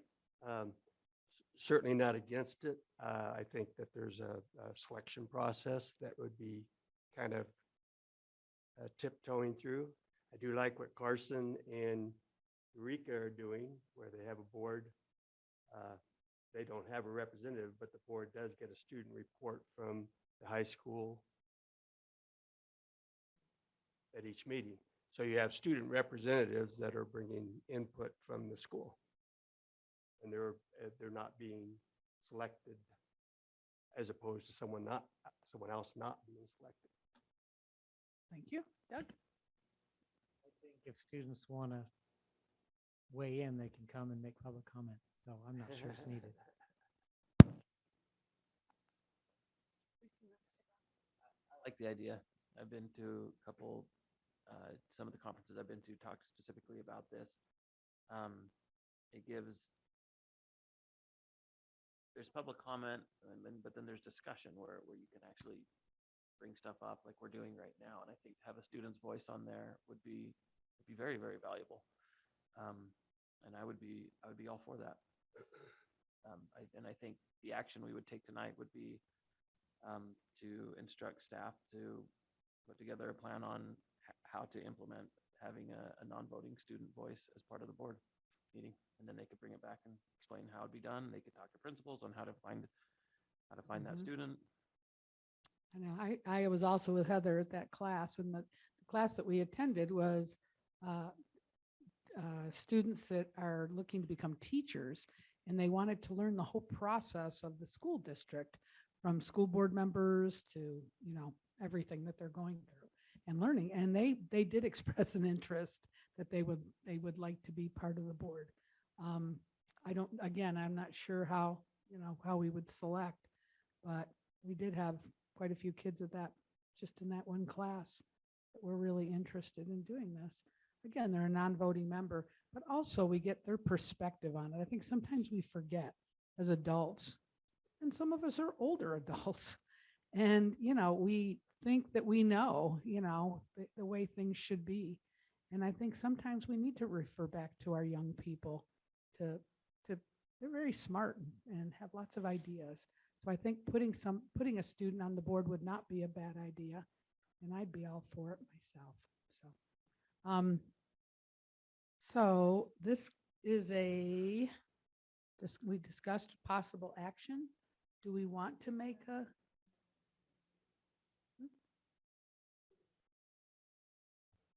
I'll make a motion. Okay. I move that the board ask staff to bring back a plan for adding a student representative on the board. It's obviously non-voting. And then to implement that plan. Okay. Is there a second?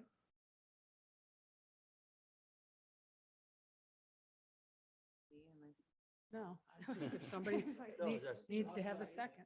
Okay, thank you, Tony. So a motion was made by trustee Lehman, seconded by trustee Magnata. Now we can ask for public comment. So now we get to hear what you have to say. And please state your name for the record. Susan Jansen. My comment is give us some time. I think that we could, my suggestion is that we table this to at least till we get on the board. We can go walk in those classes and get some information on this before the board makes a decision. Thank you. Thank you.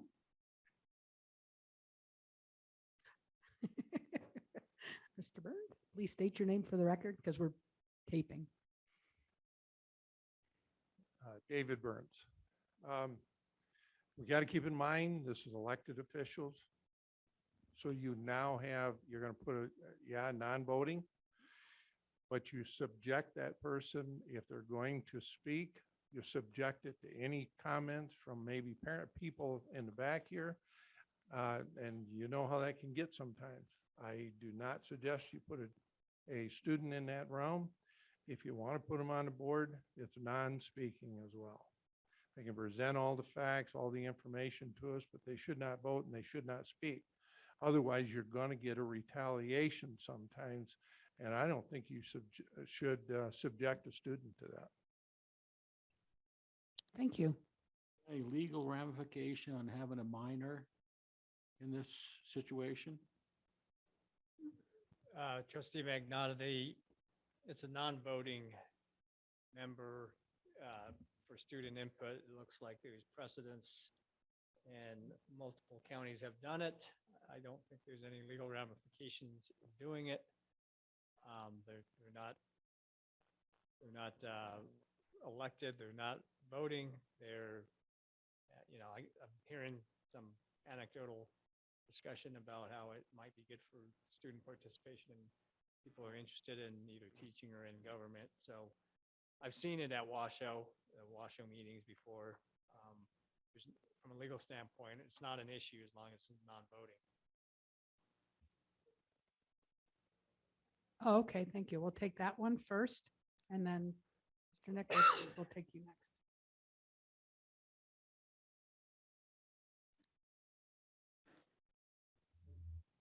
Casey, okay. Can you hear me? Yes, we can. Casey Rogers for the record. Thank you.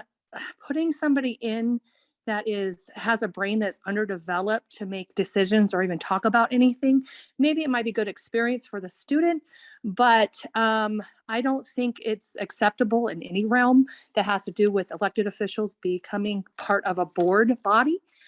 I don't think that students have any business coming in and trying to do anything that has to do with adult action and decision making. So my suggestion as a parent would say no. Not only that, students from this last decade have literally been brainwashed and indoctrinated. So I don't think that they have any business being a part of anything that has to do with the board, but that has to do with adult decision making. Thank you. Thank you. Next. Nicholas Meyer for the record. Thank you. I agree with Board Member Kangas on this, that the selection process is going to be very political, very thorny. There's going to be a lot of hurt feelings. And do you really want to spend the time on something like this that may not be meaningful to the board? I mean, I think there's more problems than you're going to develop more problems than you're going to solve with this. Secondly, very few counties have a student representative on the board. And I have been to probably 8 board meetings in Washoe, school board meetings. I have never seen a school representative on that board. Never in any of the meetings that I have been at. I agree with Dave. Some of these meetings can be very contentious. And to subject a student to that, I think it's one of those unresolved issues that you don't want to get to. Now, I would suggest an alternative to what Board Member Gilkerson and Jackson were saying. You have students that want to participate in the board, right? Why don't you give them credit for coming to school board meetings as part of this class? That way they can participate, they're getting credit, they come to every board meeting, and they get to make public comment. I mean, I think that is a much better solution, and you're going to get student participation. Not just one person, you may get many people. So that's my suggestion. Thank you. Any more comments?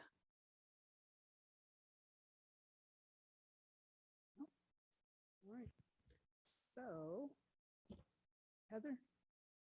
I don't know. I'm trying to figure out how to comment, what to say. I guess it sounds to me like maybe this is something that should be tabled also. Okay. And maybe brought up next month. I just, Mm-hmm. because to put a member on, to put this in motion and get a student up here that is not really wanted to be a part of it is not going to be beneficial for anyone. And so I think it's better to table it and Well, wouldn't they want to be a part of it if they volunteered? to no, be- I'm saying if the board members do not want them to The be board here doesn't or be a want them part of here, it, then then that's going to be an You see what awkward we're saying? situation. how can you put a student on? That board Board. could take action to take the student off. Good. I mean, that's not hard. Right? It's something, I think it's You know? something that we don't want to get involved in. Let's just keep it the way it is now and let's not put a student on the board. My only reservation at this point is the selection process. And I think that, yeah, it's thorny. Yeah.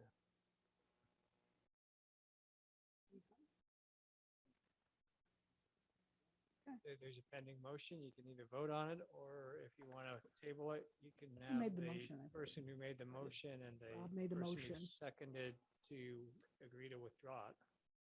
You have a pending motion. I think Okay. we should vote for it. I think we should vote on it. You need a second. Tony seconded. Oh, Tony Tony seconded. seconded it.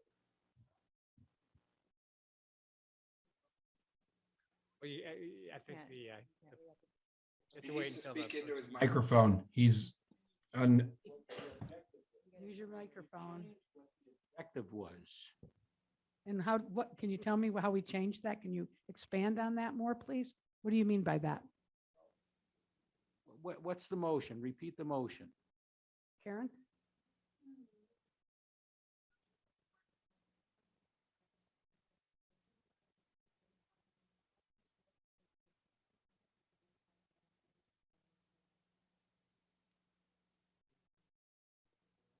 It's true. Okay. You can second and I guess and vote against it.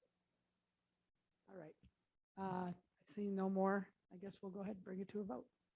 I think we're going to go around and you can raise your hand. If you're for it, raise your hand, please. We're just raising our hand. Don't we just say? Okay. Okay, just Paul. All those in favor say aye. Aye. Aye. I'm looking for more information on the selection process, if that accomplishes that. That would bring the plan. They're bringing the plan back. That Bringing would the include plan that. back. I'm willing to listen. Aye. Okay. All right. All those opposed? Aye. Opposed? Opposed. Motion passes 4-2. Thank you. And we'll bring it back and we'll see what happens. All right, moving on. Item number 19 is amendment to renew employment agreement for the superintendent. Keith, were you gonna talk on that? Madam President. Yes, or no, I'm sorry, Rick. I'm sorry, Rick. you were. Yeah, I think He this told is me that. something that perhaps Ross, well, actually, I'll go ahead Yeah, we and need take to this do that. discussion. Thank you. So there was an ambiguity in the contract between sections 5A and 5B. 5B was step increases that were negotiated by Mr. Lewis. We're having incremental increases, 3%, provided that he has a positive evaluation. It's essentially a merit increase, 3% every year, beginning June 30th. But then in 5A, there was language talking about, in no event shall the trustees increase Lewis's annual salary prior to November 16th, 2023. So you had a little bit of you had an ambiguity. And I can go through the background on, if you look at 5A, and the easiest way to look at it is look at the language I drafted in the amendment. So the new language basically puts in, but except for step increases required under 5B. the previous language would be all that except that language I just read. So that language in 5A is a holdover from the very first contract that Mr. Lewis had with the board. And that was at a time when he had no experience, when there was severe concerns about budget cuts, COVID was going through. And so the original 5A, the point of that was Mr. Lewis had asked or agreed to take a salary that was well below market than a superintendent of this size. And the trustees, they were unclear about how the budget would look. And so they put this provision, or, the language that exists right now, they put that in there to give them the discretion to just increase Mr. Lewis's salary but they wouldn't do it by a certain date. So when the new contract was being prepared, we try to keep as much of the old contract as we could, and this is how it kind of played out. But you had ambiguity between 5B step increases, which would say that he gets a 3% increase June 30th of every year of this term, which would include June 30th, 2023, versus the language in 5A saying that the trustees may vote in their sole discretion to increase his salary, but not before November 16th, 2023. I'm not sure if that makes sense, but basically you had an ambiguity because 5A, the original language in 5A was from Mr. Lewis's first contract, where the board wanted the ability to unilaterally increase his salary because he had agreed to a level that was below market due to his lack of experience. Now obviously he has experience. So the ambiguity is created because of that language. In no event shall the trustees increase his salary prior to November 16, 2023. But in 5B, section 5B on step increases, he would earn an increase in the salary based on merit on June 30th, 2023. So does that am I making any sense? So there was an ambiguity. And so this would clarify that the step increase would still go in effect June 30th, 2023. Okay. And then this language, again, it's a holdover from the early times. If you guys wanted, for whatever reason, to just increase his base salary, you couldn't do it before November 16th, 2023. And that was really the intent of the original contract that the board had with Superintendent Lewis is increasing his base salary. It really had nothing to do with step increases. So basically, looking through all the legal mumbo jumbo here, is this what you're proposing here? This is going to basically clarify what the intention was originally. Yes. Any other questions, Carrie? So the bottom line is he's entitled to a step increase in 2023, June of 2023. That's the difference between before and now. It just clears up the ambiguity. I get that part, but that would that's the bottom line. Yes, and that to answer Doug's question, it was the intent as negotiated by Ross and Keith, and I think with some input from Rob, that he would have step increases every year on June 30th. Now, again, he's got to earn it. So if he has a bad performance evaluation, he's not going to get the step increase. And that's exactly the way I voted. That's what I understood the contract to be, to have that step increase available. Ross? Oh, I just checked in because, this is what the amendment was, and I support the amendment. Okay. Any other comments or questions? We do the evaluation in the fall. So how is the step increase? I mean, basically based on the evaluation, he will get the step increase in June because of the previous evaluation, right? Or is it retroactive? Yeah, or is it, yeah, does it go to the next November's report?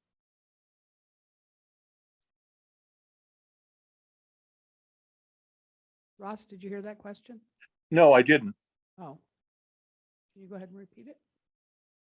Question is if we do the superintendent evaluation in November, and that's what the step increase is based on, is it based on the one that just happened? Or is it based on the one that will happen in next November or this coming June 2023? Well, no, I believe I believe the step increases are automatic you know, in June. Pretty much if we voted for it in November, you know. Then it happens in June? Okay. Yeah. Okay, so it's retroactive. Is that correct? Is that correct? Keith? Keith? Well, I mean, I'm looking at paragraph 7, and that's a good question. I'm looking at paragraph 7, and what was negotiated is that he would have his evaluations formally on or before November 15th, 2023, and on an approximate annual basis thereafter. So yeah, the last evaluation would apply for this year, because it's based on experience too. It's experience and evaluation being positive. So we did the evaluation in November. Right. And the increase will happen in June, the step increase, according to the evaluation we did in November. Correct. Okay. That's correct. Okay, great. Thank you. Is that how it would work that way with with deleting and this amendment? Is that correct, Rick?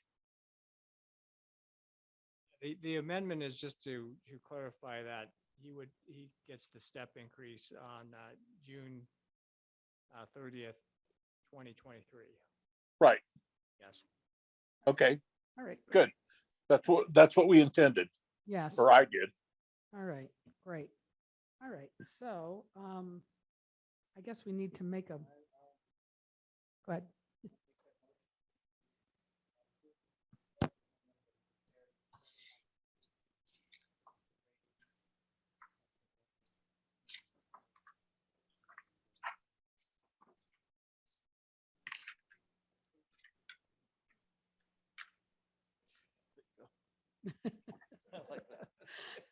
Any public comment?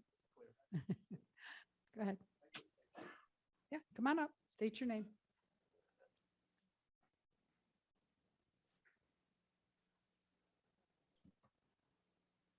David Burns. Thanks. Maybe I'm confused. So the one November that was just voted on and approved. So he didn't get that right away. He doesn't get it until next June. He didn't get anything? He gets the experience based on that evaluation will kick in June 30th. Yes. Next June. So he didn't get anything. Well, in he pay. also got the contract. You got the base. The base. But I'm yeah. saying he didn't get anything in raise under this time of approving his salary raise. Well, yeah, sure. He got his base salary. They negotiate a higher base salary too. Yeah.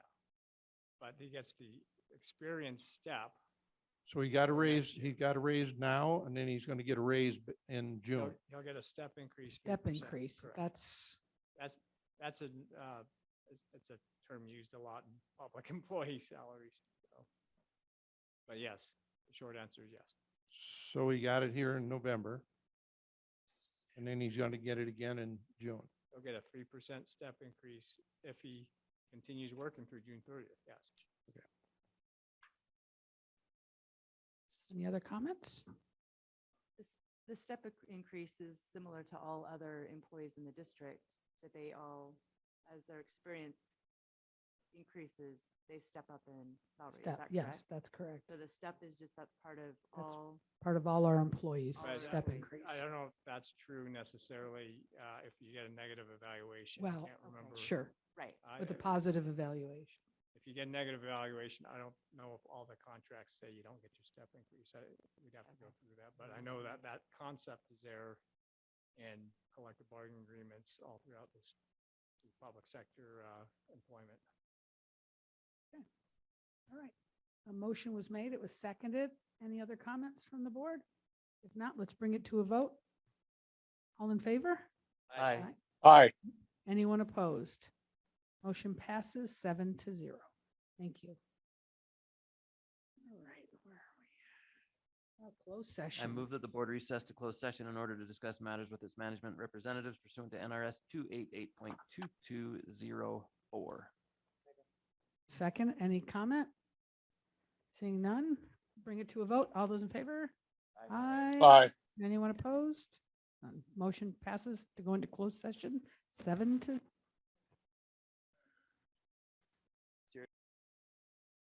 Thank you. All right, it is 7:55 and we're back in session. We're on item 21, prioritizing agenda, possible items for future board meetings, discussion, possible action. Looks like we've taken a couple of these things. We've done some things with this. The high level is still there. Item 2 and item 4 will be on the next agenda. Right. All right. Do we have any, anyone want to make any suggestions for new items?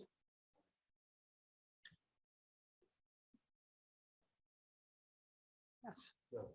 I don't have a new item, but I do, I really feel adamant about having the board workshop in January. Okay. You're requesting that we have a board workshop in January. Is there a second? Actually, wait, can I clarify? Carrie, are you recommending you would like it on the agenda to discuss having one? Or, Okay, Yeah. I understand. Yeah, Right. yes, Yeah. okay. thank you. You want to restate it? I would like to have a discussion about the board workshop added to the January agenda. Okay.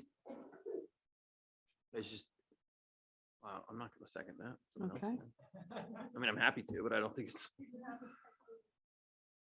Oh, no. You don't have to second it. Yeah, We just that need- doesn't You need require a somebody second. else Okay. to, I thought you had to have 2 people.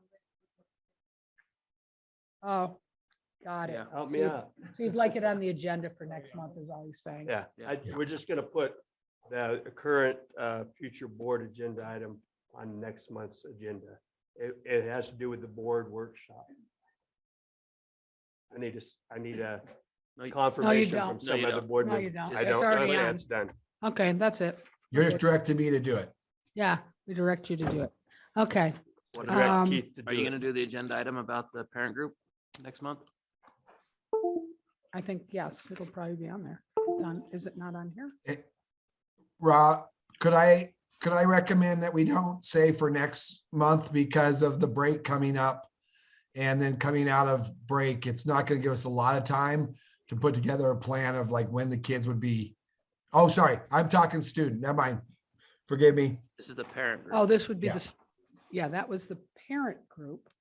And it's on here regarding the addition of a parent advisory Yeah, committee. then we discussed about just putting that on the agenda next We month put again. it, yeah, about putting that on the agenda next month, What item is that?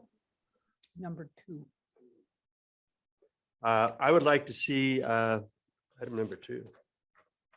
Second thing listed on this. Oh. We covered that tonight. Well, but it's a future. Okay.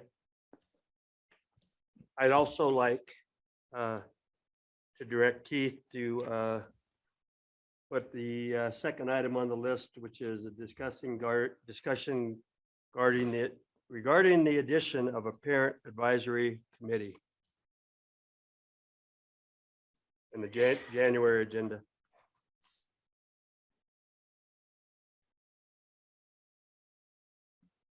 I guess that's it. Karen? No, we have to do another public comment. Is there anyone who'd like to speak for public comment? Anybody online? Just a sec, we have a few online. Let me see. It says nobody's online. No hands are raised. No hands are raised. Hey, meeting adjourned. Hey, before we adjourn, Hang on. I just for publicly, while neither of them wants any fanfare at all, I need to publicly state for the record how much I have appreciated Heather and Rob and Ross and their contributions to Douglas County School District. And obviously, until you've sat in my seat, you don't understand the importance of a relationship with board members. And the three of them have, I've appreciated their support. Most of all, I've appreciated what they mean to Douglas County School District. And I just want to thank them and wish them well, but ask them not to be strangers. Can I say something? Yeah, go ahead. I didn't know we'd have this opportunity. I did approach Rob, but I'll start with Heather. The words that Brian said, hit the ground running. Boy, you epitomize that. In your short tenure with this board, you were the ideal board member in my eyes. And I feel it's an honor to have served with you.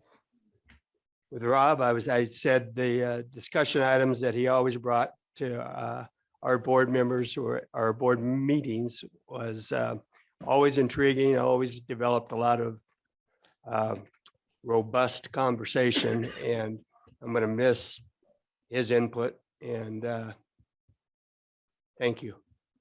As far as Ross is concerned, I kind of came into this being a board member when I was appointed pretty raw, and there was a couple of board members I watched very carefully, and Ross's demeanor and his ability, his boardsmanship, even though he was always in a rush, is something I admired, and it was a big help to me in developing who I am. That's it. All I'd like to say is thank you. I can't say much more than that. Thank you, Ross. Thank you, Heather. Thank you. I enjoyed working with you.